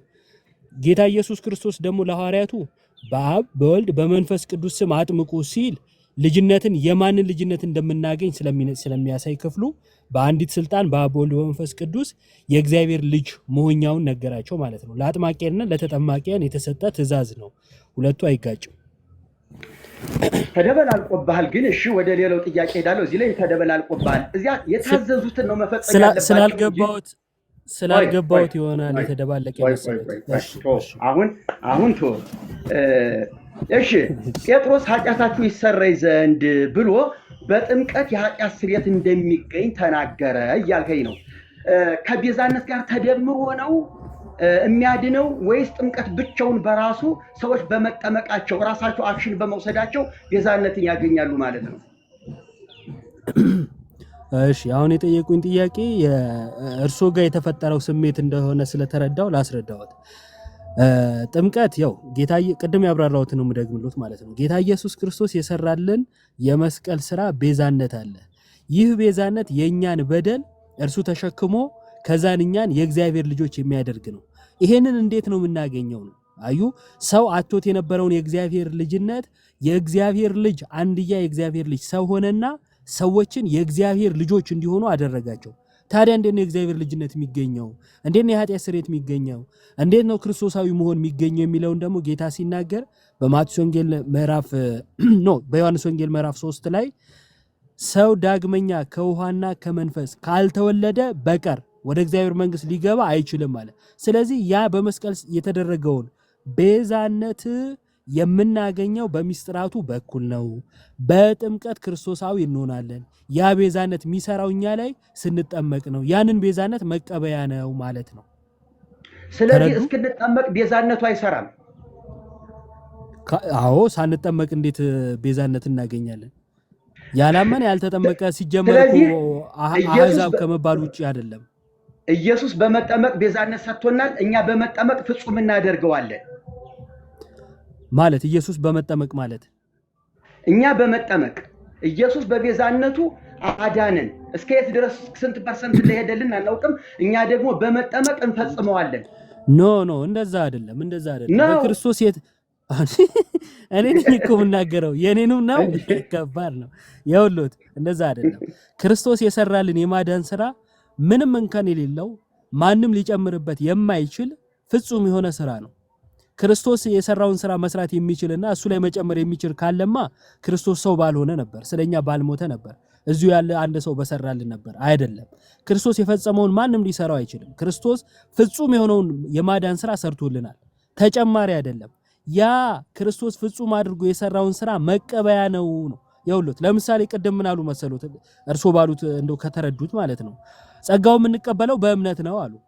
ሲያምኑ ለክርስቶስ እየጨመሩ ነው አይደለም። መቼም እንደዛ ነው ብሎ አያምኑም።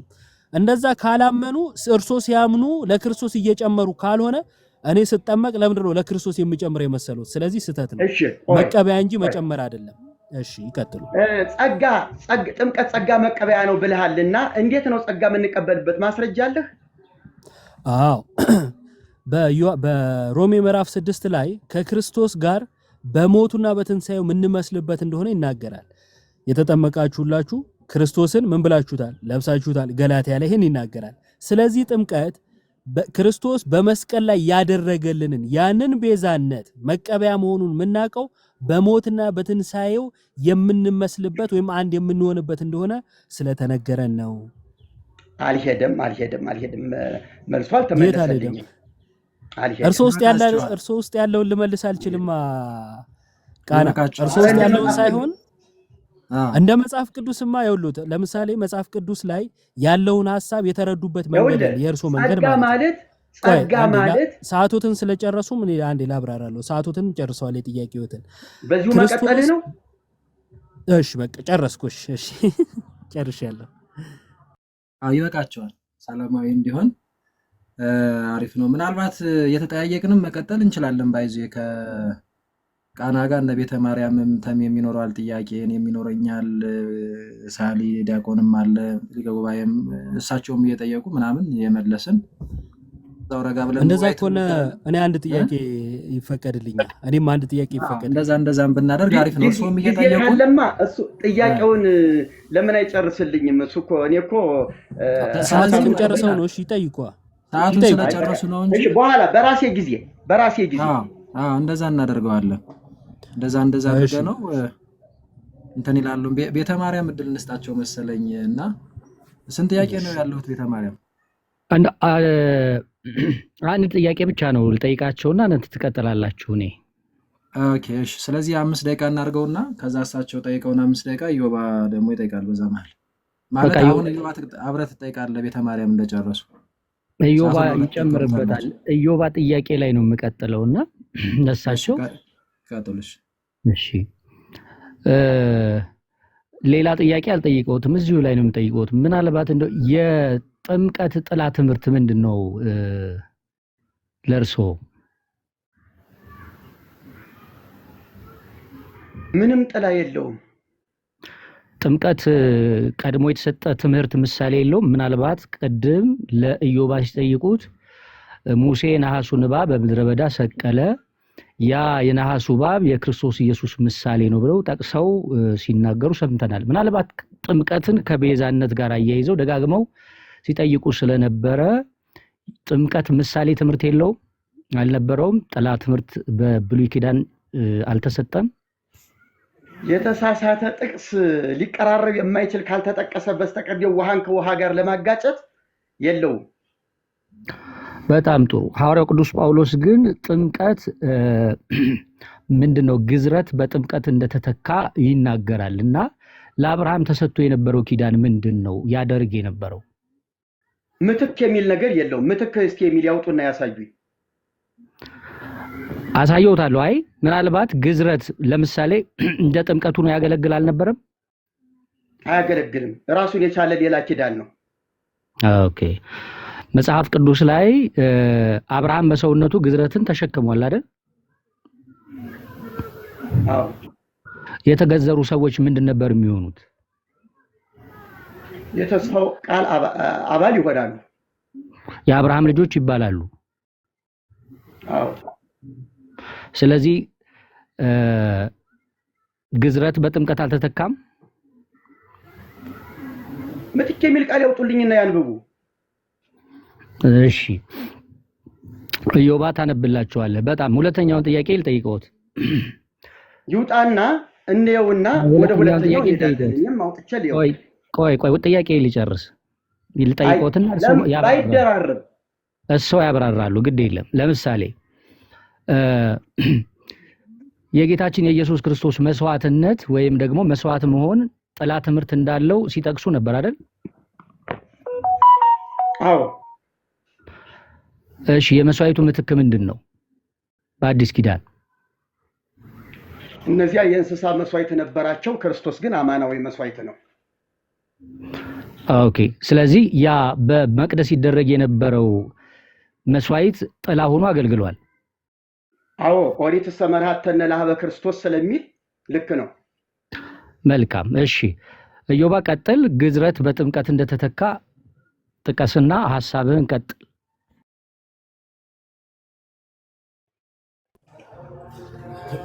እሺ በሐዲስ ኪዳን በእጅ ባልተደረገ ግርዘት የሚለው ቆላሲስ መልእክት ላይ ያለው ምን ማለት ነው? በእጅ ያልተደረገ ግርዘት አንብበው። ክፍሉን አውጣና አንብበው። ኦኬ እሺ ውጪ ስለሆንኩኝ ነው። መክፈት ትችላለህ ክርስቶፎረስ? መክፈት የሚችል ሰው ሰዓቱን አንድ ያቆማል። ልክፈተው አንዴ። እሺ ማይመች ቦታ ሆኜ ነው ኢዮባ ይቅርታ። ችግር የለውም። ቆላስይስ 2:10 ነው አይደል? አዎ 2:11 ላይ 11 እሺ የስጋንም ሰውነት በመገፈፍ በክርስቶስ መገረዝ በእጅ ባልተደረገ መገረዝ በእርሱ ሆናችሁ ደግሞ ተገረዛችሁ ይላል። በእጅ ያልተደረገው ግርዘት ምንድን ነው? እምነት ነው። ማስረጃ እሱ ራሱ እየነገረህ በስጋ ያልተደረገ ማስረጃ እምነት ነው የሚል ማስረጃ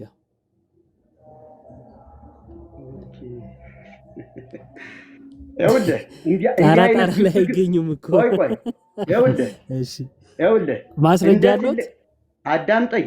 እንደ ትልቅ ሰው እንነጋገር እንጂ ምትክ የሚል ቃል ነው የተነጋገርነው። ምትክ የሚል ቃል አውጣና አንብብልኝ። ምሳሌ አይደለም የምፈልገው። እምነት ምሳሌ አይደለም የምፈልገው። የኔ ሰዓት ነው። የኔ ሰዓት ስለሆነ እኔ ስጠይቅ ለምንድን ነው በስርዓት እንደ ትልቅ ሰው የሚሉኝ? እኔ እኮ በስርዓት ነው የጠየቁ። ማስረጃ ስጠይቅ እንደ ትንሽ ሰው አልጠየቅኩም መቼም አይደለ። እና ጥያቄን በቀጥታ ይመልሱልኝ። እምነት ነው የሚል ማስረጃ አለዎት? በእጅ ያልተደረገው ግርዘት ያነበብኸው ጥቅስ ሲጀመር ምትክ የሚል አይደለም ነው ምንም ደግሞ ከጅምሩ የኔ ጥያቄ እኮ ነው። እርሱ ምን አይልም እኮ ብዬ አልጠየቅኩትም። እምነት ነው ላሉት እምነት ነው አሉኝ አይደለ? በእጅ ያልተደረገው ግርዘት እምነት ነው አሉኝ አይደለ? አይደል? አዎ። ማስረጃ ይሄ ራሱ አውዱ የሚነግርህ በስጋ የነበረ መገረዝ ነበረ። አውዱ የቱ ጋር እምነት የሚለው እኮ የቱ ጋር ነው እምነት የሚለው? በስጋ የነበረ መገረዝ ነበር። አሁን ግን በመንፈስ ከሆነ መንፈስ የሚለው ምን ሊሆን ይመስልሃል አንተ ስትረዳው? መሰለኝ ነው። ቆይ አንዴ የኔ ጥያቄ ሰዓት ነው። መሰለኝ ከሆነ መሰለኝ ቢሉኝ ችግር የለውም መሰላቸው ብዬ አልፍ ነበረ። ግን እምነት ነው ሲሉ ማስረጃ ያለው ስለመሰለኝ ነበር የጠየቅኩት። ችግር የለውም። ቀጥሎ ያለው ቁጥር ግን እንደዚህ ነው የሚለው። እንደ አንድ ነገር ጨርሶ ማንበብ ይጠቅማል። ስላላነበቡት መሰለኝ ከዚህ በፊት እንደዚህ ይላል። በጥምቀት ቆይ አንዴ ከፍ አድርግልኝ አያይዤ ላንብብላቸው ሌላ እንዳይመስላቸው። ትንሽ ከፍ ወደ ቁጥር 11 ማለት ነው። እሺ የስጋንም ሰውነት በመገፈፍ በክርስቶስ መገረዝ በእጅ ባልተደረገ መገረዝ በእርሱ ሆናችሁ ደግሞ ተገረዛችሁ። በጥምቀትም በእምነት ይላል አይልም። ቀጥሎ የነገረ ምንድነው? በጥምቀትም ከእርሱ ጋር ተቀበራችሁ፣ በጥምቀት ደግሞ ከሙታን ባስነሳው በእግዚአብሔር አሰራር በማመናችሁ ከእርሱ ጋር ተነሳችሁ ነው የሚለው። ስለዚህ መገረዝ በጥምቀት እንጂ በእምነት አይልም። እሺ ቆይ አይ እዚህ ላይ ማስረጃ ይሁን። ቆይ አንዴ የኔ ጥያቄ ሰዓት ነው። ወደ ቀጣይ ጥያቄ ልለፍ ሰዓቴ ስላላለቀ። እሺ ቀጣዩ ጥያቄ ጥምቀት ለኃጢአት ስርየት አይደለም ብለው ቅድም ተናግረዋል።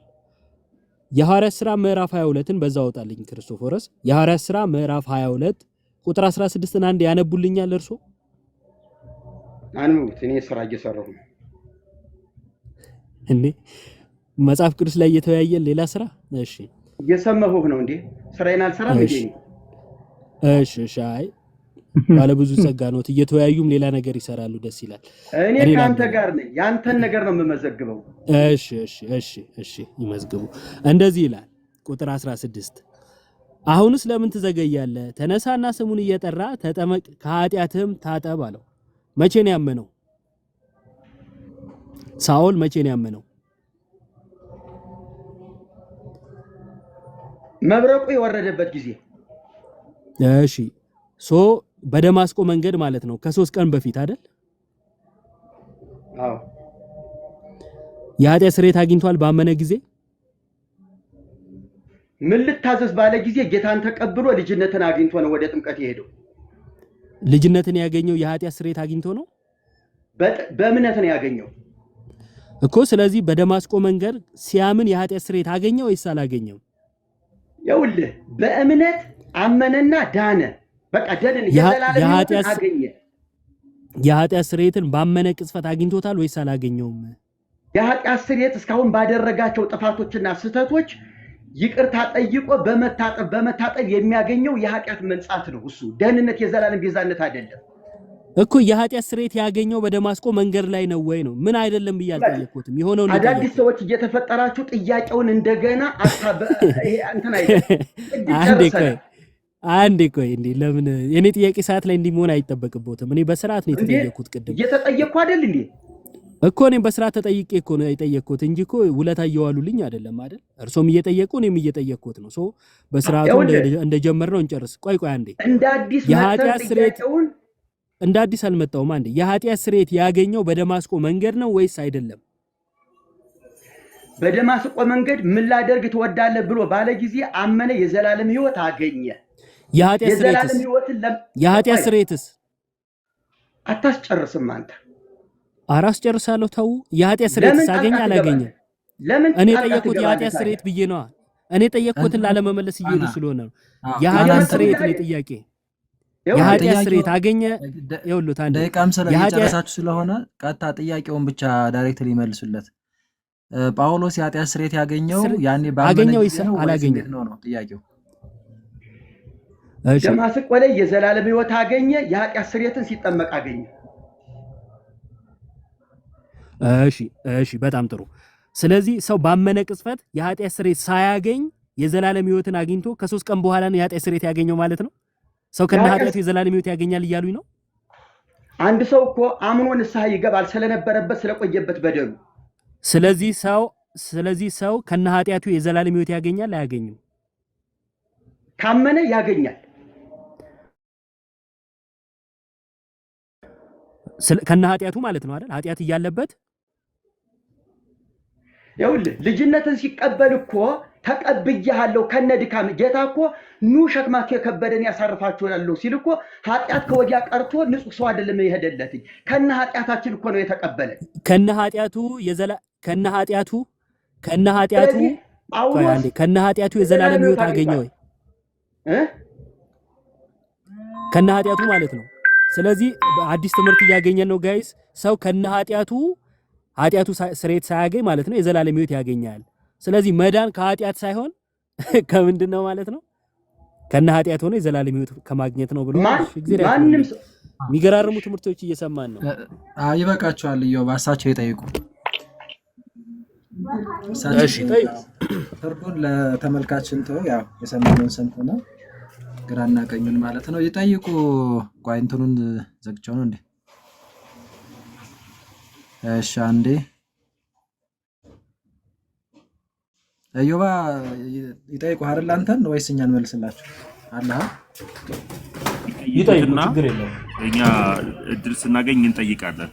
ከዘማርያም ጋራ ዘማርያም አሁን ያነበበውን ዘማርያምን እጠይቀዋለሁ። ማን ነው? ቤተ ማርያም ነው ማን ነው? ኢዮባ ጋር ብቻ ዘማርያምን ኢዮባን ይጠይቁ። ኢዮባ ጋር ይጨርሱና ስለቆየ አሁን ሲያነጋግረኝ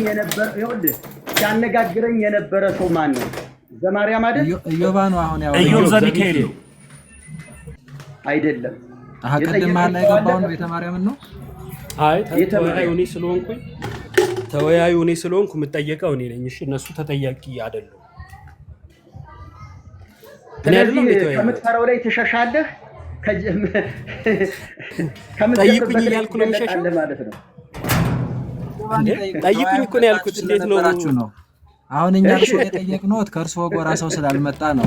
አይ አይደለም፣ እንደው እኔ ችግር የለም ከማናችሁም ጋር እነጋገራለሁ። ግን የጠየቀኝ ሰውዬ ያብራራልኝ ሰውዬ ለሱ ነበር ጥያቄ መጠየቅ ነበር። ምን አይነት ጥያቄ ቢጠይቁት ነው እንደዚህ ግራ የሆኑት? ይቀጥሉ፣ ለኢዮብ ይቀጥሉ። ጥያቄው ግራ ካጋባሁት ፊደሉም ዞር ካለ ይቅርታ እንጂ ኢዮብ ዘሚካኤል ነው ያወሩት። ይቀጥሉ።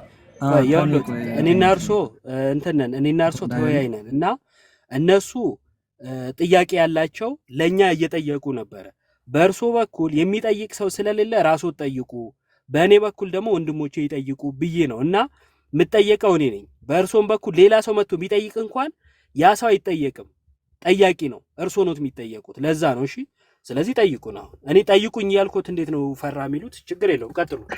እሺ ግዝረት የጥምቀት ምትክ ነው ተብሏል። ያነበባችሁ ጥቅስ ግን በንጽጽርና በምሳሌ የቀረበ እንጂ በምትክነት አይደለም። እንዴት ምሳሌን ምትክ አድርጋችሁ ትሰብካላችሁ? ይሄን አብራራልኝ። እሺ ግርዘት በብሉይ ኪዳን የነበረ ስርዓት ነው እንደሚያውቁት። ለጥምቀት ጥላ ነው። ልክ በኖህ ዘመን እንደነበረው ውሃ እንዲሁም ደግሞ እስራኤላውያን በባህርና በደመና መካከል እንደማለፋቸው ልክ ቆሮንቶስ ላይ በባህርና በደመና መካከል ማለፋቸውን ጥምቀት እንዳለ ሁሉ እዚህም ጋር ግርዘቱ የጥምቀት ምሳሌ ነበር። ለዛ ነው ቀጥሎ ጥምቀትን አንስቶ የሚያሳየን ማለት ነው ምሳሌ እንደነበረ። አካሉ ደግሞ ጥምቀት ነው። ያኛው ጥላ ነው፣ አካሉ ጥምቀት ነው ነው መጽሐፉ የሚለው እሱ ነው። ኢዮብ እየተደማመጠን በርከት ያሉ ሰዎች እየተከታተሉን ነው። ጥያቄ ግልጽ ነው። ምሳሌና ንጽጽር ሌላ ነው፣ ምትክ ግን ሌላ ነው። በአሮን ክህነት የክርስቶስ ክህነት፣ በአሮን መስዋዕት የክርስቶስ መስዋዕት፣ በምድራዊ መቅደስ ሰማያዊ መቅደስ እየተባለ በምሳሌ በንጽጽር መጥቷል። ያንን ይሄኛው ተክቶታል ማለት ይቻላል። ነገር ግን ግዝረት ጥምቀት የግዝረት ምትክ ነው፣ ምሳሌ አይደለም ያልኩኝ እኔ። ምሳሌ አልወጣኝም፣ ንጽጽር አልወጣኝም። አንተ ምትክ ነው፣ ግዝረትን በጥምቀት ተክተን ግዝረትን አስቀርተናል ብለሃል። ከሆነም ግዝረት አሁን እያለ ነው፣ ግዝረት እየተከናወነ ነው። ለምንድን ነው ያልቀረው? ቆይ ግርዘት እየጠየቁኝ አልመልስም። ሊያብራሩ ነው ልመልስ። በደንብ አብራርቼ ነው የምነግርህና ያኔ ትገልጸዋለህ። ተረድቻለሁ፣ ችግር የለውም። ግርዘት ስለሆነ አላሻፈፍኩም፣ እየመለስኩሎት ነው። ጳውሎስ ላይ ከፈለክ ጳውሎስ ላይ እየጠቀስከውን ቅድም ያነበብከውን እንደገና ይነበብና ግዝረት በምን አገልግሎት እንደዋለና የሱ ምሳሌ የሆነው ደግሞ ጥምቀት እንዴት እንደመጣ በምሳሌነት አይተናል። ያ በስጋ የሆነ ይሄ በመንፈስ የሆነ እያለ እምነትንም አሳይቶታል። አሁን ስለዚህ ልመልስሎት ወይስ እያብራሩ ነው? እኔ ስናገር ብዙዎቹ እንደሚለወጡ ስለምታውቅ ነገሬን ማኮላሸት ትፈልጋለህ። እሺ መልስልኝ። መድኃኒዓለም እርሶ ሲያወሩ የሚለወጥ የለም። እንደዛ ከመሰሎት ልመልስሎት። ቆላሲስ ላይ የሚነግረን ምንድነው? ጥምቀት አስቀድሞ ግርዘት በብሉይ ኪዳን የነበረ የእግዚአብሔር የሆኑት የሚያደርጉት ስርዓት ነበረ። ወደ አዲስ ኪዳን ስንመጣ መጽሐፍ ቅዱስን በምልአት ከተረዱትና ካነበቡት በብሉይ ኪዳን ጥላ የነበሩ በአዲስ ኪዳን አካል ሆነው የተነገሩ ነገሮች አሉ። ለምሳሌ አልኩና ጥምቀትን አነሳውሎት። ከምን አንጻር? ለምሳሌ እስራኤላውያን በባህር ውስጥ መሻገራቸውን አንስቶ በአንደኛ ቆሮንቶስ ምዕራፍ 10 ላይ በባህርና በደመና ተጠመቁ ይላል። ተጠመቁ የሚል በብሉይ ኪዳን አያገኙም። ለምንድነው ተጠመቁ ያለው? ያኛው ጥላ ስለነበረ ነው። ግርዘትም እንደዚሁ ቆላሲስ ላይ ጳውሎስ ሲነግረን ጥላ ስለነበረ ነው። አካል የሆነው ደግሞ ጥምቀት ነው በሐዲስ ኪዳን። በብሉይ ኪዳን ደግሞ ግርዘት የጥምቀት የሐዲስ ኪዳኑ ጥላ ነበረ። ጥላ ካለ አካል አለ። አካሉ ጥምቀት ነው፣ ጥላው ግርዘት ነው። አሁን ግርዘት ይጠቅማል፣ አሁን ግርዘት ያስፈልጋል፣ ቀጥሏል ምናምን የሚሉት የእርሶ ነው። መጽሐፍ ቅዱስ አይናገርም። ጳውሎስ መገረዝ ወይም አለመገረዝ አይጠቅምም ነው ያለው። ከድነት አንጻር አይደለም። አሁን እሱ ባህል ነው። በቃ ጥምቀት ማነው ግርዘት አሁን አያድንም። ግርዘት አይደለም። የተገለጠውን ጥምቀትን ይቀበሉ። እሺ አሁን ይኸውልህ መልሸም ብጠይቅህ እንደገና ነገሩን ጠንከር አድርጌ ብጠይቅህም ያንኑ ስለምትመላልሰው በምትክነት የመጣ ለሚለው ነገር በፍጹም አላመጣህልኝም፣ በፍጹም አልሆነልህም። ስለዚህ ይሄን ራስዎት እኮ ነው ቃል ፈጥረው ለፈጠሩት ቃል ምላሽ እየፈለጉ ያሉት። እኔ ገለጽኩሎትን ከተቀበሉ በቂ ነው። በቃ እርሱ የፈጠሩትን ቃል የያዙት ምትክ ምናምን ብለው ያሉትን ቆይ በቃ ምትክ የሚል ፈጠሩና ቃሉ ማለት እንደዛ አይነት ሐሳብ አነሱና አሁን ተው ጊዜው እቺንን ሴኮንድ እኔ ላይ ያዛል። እሺ ወደ ቀጣይ ጥያቄ ለፉ። ጥያቄ ጠይቄህ በትክክል ልብ የሚያሳርፍ መጽሐፍ ቅዱሳዊ ማስረጃ እንዴ ምትክስ ብለህ ምሳሌ እኔ መቼ ይወጣኝ? ይሄማ መች ጠፋኝ? አንተ እንዳልኸው ይቅርታና ያውሉት ልቦትን እንዲያርፍ የሚፈልጉት እርሶ በሚፈልጉት ነው። እኔ ደግሞ በመጽሐፍ ቅዱስ ነው። አሁን ልዩነታችን እርሶ የእርሶን ፍላጎት ያዳምጣሉ፣ እኔ የመጽሐፍ ቅዱስን እናገራለሁ። እኔ ደግሞ የእርሶን ፍላጎት ለመናገር አይደለም እዚህ ጋር የተቀመጥኩት። ፍላጎቶት እኮ ነው ስተቱ፣ ትምህርቱ ስተት ነው ብዬ እንዴት ነው የእርሶን ፍላጎት መመለስ የምችለው? ሌላ ጥያቄ ጠይቁት ልፍቀድልዎት። እስቲ ሌላ ጥያቄ ደግሞ ይሞክሩ ይሄን ካልተረዱ። ጴጥሮስ ጳውሎስ ደማስቆ ላይ ጌታ ሆይ ምን እንዳደርግ ትወዳለህ ብሏል። ልታደርገው የሚገባህን ነገር ደግሞ እዚያ የሚነግርህ ሰው አለ ብሎ ወደዚያ ሰው መርቶታል። ከዚያ ከጴጥሮስ ደረሰ ማነው ከሐናንያ ደረሰ የጥምቀቱ ስራ ሲከናወንና የኃጢአት ስርየት ይሆንልህ ዘንድ ተጠመቅ ሲባል እናያለን። ጴጥሮስ አሁን አንተ ጥምቀትንና ማመንን እኩል አንድ የቤዛነት ስራ ናቸው እያልክ ትሞግተኛለህ። እንደገና ደግሞ አይደለም ይሄኛው ይሄ ነው ይሄኛው ደግሞ ያ ነው ብለህ ሁለቱን እየበታተንካቸው ነው። እስቲ የመጨረሻ እንደው የምትለውን ነገር በዚህ ነገር አጠናቅልኝ። ጥያቄዎት ምንድነው? አሁን ላይ ጥያቄዎትን አላስቀመጡም። ይከብድ ይችላል ጊዜ አታባክን። ሳይናገሩ እንዴት ይከብደኛል? ጥያቄዎትን አላስቀመጡም። ይኸውልህ እንዴት ትላለህ አሉና እስቲ ደግሞ ለመጨረሻ ጊዜ በለኝ አሉ። ምን ልበለው ሳይጠይቁኝ? እንደገና ልድገምልህ፣ አዳምጥ። እሺ ጳውሎስ ጌታ ተገለጠለትና ምን እንዳደርግ ትወዳለህ ባለው ጊዜ ወደ ሐናንያ ነው የመራው። ከዚያ ላይ እንግዲህ ጳውሎስ ተቀብሏል። ሁሉን ነገር እንደተለወጠ በተለያዩ ቦታዎች ላይ ምስክርነት ሲሰጥ እናያለን። ያኔ ነገሮቹን ሁሉ እንደ ጉድፍ እንደቆጠረና እንደተለየ እዚያ ላይ ጨርሶ ነው የምናየው። ከዚህ ላይ አሁን እንዳንተ አመለካከት ያልዳነ ጳውሎስ ነው እና እዚያ ሄዶ ነው ደህንነቱን የሚያረጋግጥ እያልከኝ ነው። ይሄ ነው አመለካከቱ ወይስ አረዳድክን ተሳስቼዋለሁ? እኔ አልተረዳሁትም። እሺ አስቀድሞ ያሉኝን ላስታውሶትና ከዛ ለቀጣው ወደ መልሴ ልግባ። ምን አሉኝ? እሱን ጥያቄ ስጠይቆት አዎ ድኗል፣ ወደ እግዚአብሔር መንግስት ገብቷል ወይንም ደግሞ ልጅነትን አግኝቷል፣ ግን ደግሞ የኃጢአት ስርየት አላገኘም ብለው ነበረ። የኃጢአት ስርየት ሳያገኝ ነው ወደ የእግዚአብሔር መንግስት ያገኘው የሚል ትምህርት የገነቡት እርሶ ነው። እኔ ግን ልመልስልዎት፣ በደማስቆ መንገድ እያለ የምታሳድደኝ እኔ ነኝ ብሎት ከዛ ጳውሎስ ምን ላድርግ ጌታ ሆይ ምን ላድርግ ባለ ጊዜ አምኗል፣ ታዟል። ያደርገው ዘንድ የሚያስፈልገው ነገር አለ። ስለዚህ ተልኳል። ወዴት? ወደ ደማስቆ ወደ ከተማ እንዲገባ ሐናንያ የሚሉትን ሰው በዛ እንዲያገኝ እግዚአብሔርም አስቀድሞ ለሐናንያ እንደነገረው እንረዳለን። ስለዚህ ሐናንያን ሲያገኘው ምን ተፈጸመለት? የኃጢአት ስርየት። የኃጢአት ስርየትን የሚፈጽምለት በጥምቀት በኩል ስለሆነ ነው ወደ ከተማ የመራው ማለት ነው። አመነ፣ ተጠመቀ፣ የኃጢአት ስርየት አገኘ። ማርቆስ 16 በተግባር እዚህ ጋር ታየ ማለት ነው። እርሶ ደግሞ ማርቆስ 16ንም አይቀበሉም፣ የጳውሎስ የሐዋርያ ሥራ 22:16ንም አይቀበሉም። የኃጢአት ስርየት እያለበት ግን ደግሞ የእግዚአብሔር መንግስት አግኝቷል ብለው የራስዎትን ትምህርት ገነቡ። እኔ መጽሐፍ ቅዱሳዊውን ነገር ነገርኩት፣ እርሶ የራስዎትን ነገሩኝ። እንደዛ ነው የሆነው። አሁንስ አልተመለሰም? አሁንስ አልገለጥኸው የተንሻፈፈ መልስ ነው የሰጠኸው። ወዴት ነው የተንሻፈፈው? ይበቃችኋል። ወዴት ነው የተንሻፈፈበት? ቆይ ይቅርታና ክርስቶፎሮስ አንዴ ምን ብዬ በመልስልዎት ነው ልክ የሚሆነው? አንዴ እሱን ብቻ ይንገሩኝ። ምን ብሎት ልክ ይመስሎት? ይኸውልህ እኔ የኔ ሐሳብ የሚደግፈውን ሳይሆን መጽሐፍ ቅዱስ እንደሚለው ቅድም ራስህ የተናገርከው ነው። ችግር የለውም ይንገሩኝ። መጽሐፍ ቅዱስ ይላል ብለው ያሰቡትን ምን ቢሆን ነው ልክ የሚሆነው? እርሶ ለጠየቁት ጥያቄ ቅድም አንድ ሰው አምኖ ይድናል፣ ከዚያ በኋላ ግን በጥምቀት መተባበርና ምስክርነትን ይሰጣል ብለህ አብራርተህልኛል። ተስማምቻለሁ በዚያ ነገር። አላልኩም፣ ውሸት። እኔ ምስክርነትን ይሰጣል አላልኩም። እንደውም ምስክርነት ነው ሲሉ ከየት አመጡ አንጡ ብዬት ማስረጃ አተውለት የቀረ ጥያቄ ነው ካረሱት ማለት ነው። እና እኔ ምስክርነት ነው አላልኩም፣ እርሶ ነው ያሉት። ተሳስተዋል ማለት ነው። እሺ አሁን የኔ የቃና ተዋህዶ ክፍለ ጊዜ እየደረሰ ነው። ውይይታችንን እኔ ከልብ አከብራለሁ፣ አመሰግናለሁ።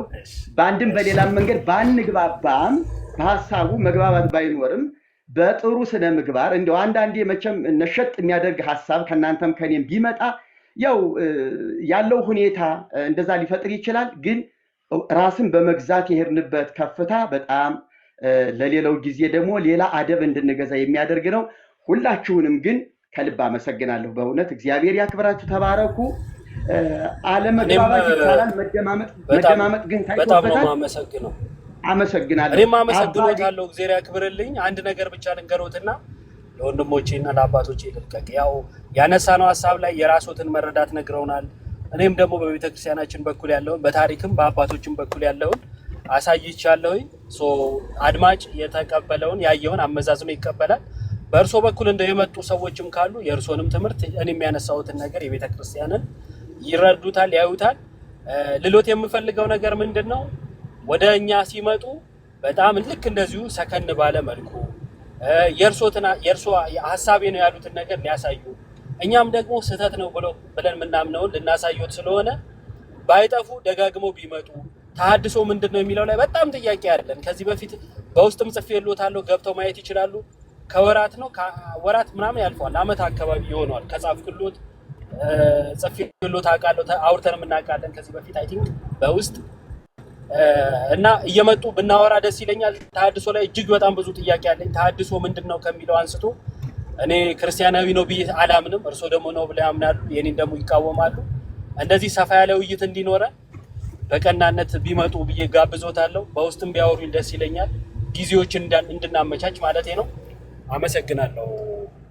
ያ እንግዲህ እሺ፣ በዚህ አጋጣሚ አባን አንድ የመጨረሻ ነገር ወደ አባ ፔጅ ስንመጣ አባ መጀመሪያ አስበውበት በያዙት ርዕስ ከሆነ ሁላችንም በዚያ ርዕስ ሀሳብ ላይ ልንወያይ እንችላለን። በተያዘ ርዕስ ነው መወያየት ያለብን እንጂ ርዕስ ቀይሮ እንዲህ ብናደርገው የሚለውን ጥምዘዛ ግን ብዙ አይመቸኝም። አንደኛ ዝግጅትም ማሰብም ይጠይቃል። ስለዚህ የተያዘ ርዕስ ካለ በርዕሱ ነው መወያየት ያለብን። በአንተ ብንገባ በእኔ ብትመጡ ወደ እኔ ብትመጡ በተያዘ ርዕስ ነው መወያየት ያለብን እና ተመካክረን ነው ርዕስ መቀየር ካስፈለገ እንጂ እንደው በእጅ ብልጫ ይሁን በሌላ ጉዳይ እንደዛ ባናደርግ ጥሩ ነው። አባን ደግሞ ከልብ አመሰግናለሁ። እንደው እስካሁን ሳይወጡ ብለው እኔ አባን ላመሰግን እፈልጋለሁ። ሊቀ ጉባኤ እንስጣቸው። በዚሁ አጋጣሚ ክርስቶፎሮስ ምናልባት እኔ ነገር ስለነበርኩኝ ነውና ኦኬ፣ እሺ፣ በቀደም ተነስቶ በነበረው እርሳቸው ርዕስ አልቀየሩም። ቀደም ሲል ገብተው ስለነበረ ነው አባታችን እውነት ለመናገር። ስለዚህ ከሰዓሊ ዲያቆን ጋራ ሲነጋገሩ ስለነበረ በዛው ነው ጥምቀት ለድህነት በሚለው የገባ ነው። ምናልባት በክርስቶስ የቤዛነት ስራ ወይም ደግሞ በመካከለኝነት ማውራት ይፈልጋሉ መሰለኝ። እሱ ላይ ጊዜ ይያዝና ማውራት ከፈለጉ በደንብ ማውራት እንችላለን። ለመናገር ነው። አዎ፣ ጥሩ። አይ ቀደምም ሊቀ ጉባኤ አንስተውታል፣ እንደዛ ብለው ምላሽ ሰጥተው ነበረ። አይ ቲንክ የተረዱ ይመስለኛል። እና አንድ ብቻ ሀሳብ ለመስጠት ነው። እውነት ለመናገር በቃ ከእርሶ ጋር እኔ የምፈልገው የነበረውን አይነት ውይይት ተደረገ የምለው ነው ዛሬ ነው፣ እንደዚህ በእርጋታ። አሁን ባለፈው ማን ቤት ነው እንደዛ ብቅ ብለው ነበር፣ ግን ትንሽ ዘማርያም ጋር ዲያቆን ዘማርያም ጋር ትንሽ ባለመግባባት እርሶም እንዳቆጣቆጣ ብለው ከዛ ወረዱ። እንደዛ አይነት ነገሮች አያንጹም እውነት ለመናገር እና እርሶም በእድሜ አባታችን መሆን የሚችሉ ነው፣ ቢያንስ በእድሜ ማለት ነው። ወልደው የሚያደርሱ ልጆች ነን እኛ ብዙዎቻችን እዚህ ያለን። ደግሞ እንደ ሊቀ ጉባኤ ያሉ መምህራን አባቶች፣ ሌሎችም ታላላቅ ደግሞ ወንድሞች እህቶች ይኖራሉ። እንደዚህ በመከባበር ነው ያደረጋችሁት ቆንጆ ውይይት። ከስር ስትከታተሉ የነበራችሁት ወንድሞቻችን ጥሩ ነገር አግኝታችኋል ብዬ አስባለሁ። እጅግ በጣም ነው ደስ ይል የነበረው ውይይታችሁ። ኢዮባ በጣም ደስ የሚል ውይይት ነው ያደረግከው። ቃናም በጣም ዛሬ በእርጋታ ፍጹም ደስ በሚል ሁኔታ ነው የተወያዩት። ኢዮባ ቅድም እንዳለው ሁልጊዜም ብቅ ይበሉ፣ ችግር የለውም። መማማር ጊዜ ካለኝ እመጣለሁ። አባ ሰላም ይሁኑልኝ። ይቅርታ ትንሽ ቸኮልኩ። አባ ሀሳቦትን ይስጡና ሰጥቷሳቸው ይወዱ የሰላምታ ጉራኬ ይስጡንና እኔም ልሂድ።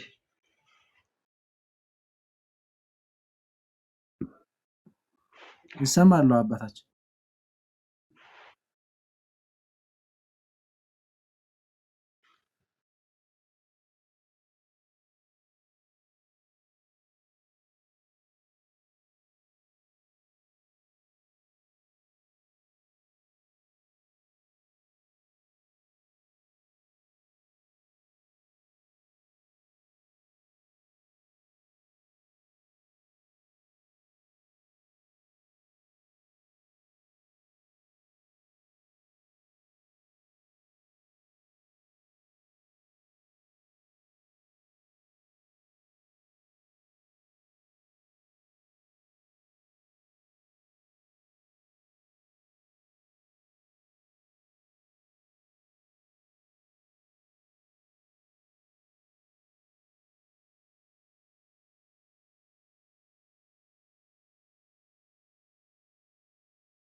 አሜን አሜን። ሊቀ ጉባኤ እንግዲህ እነ ዲያቆን ያሬድም መጥተዋል። እንኳን ደህና መጣችሁ። አይ ቲንክ ኢዮባም ቅድም አንዳንድ ነጥቦችን ምናልባት ለመጥቀስ ጊዜ ምናልባት ያጠረበት ጉዳይ ካለ እሱም ቢያነሳና እኛም አንዳንድ ነጥቦችን ስንሰማ ስለነበረ ከታዘብነውም አንጻር ተሐድሶ ነን የሚሉት አካላት ወዴት ነው የሚወስዱን፣ ወዴት ነው ሊወስዱን የፈለጉት የሚለውን ነገርም በዛው የተነሳው ርዕሰ ጉዳይ ላይ ፖይንቱን ይዘን አንዳንድ ነጥቦችን ብናነሳ ብዬ አሰብኩኝ።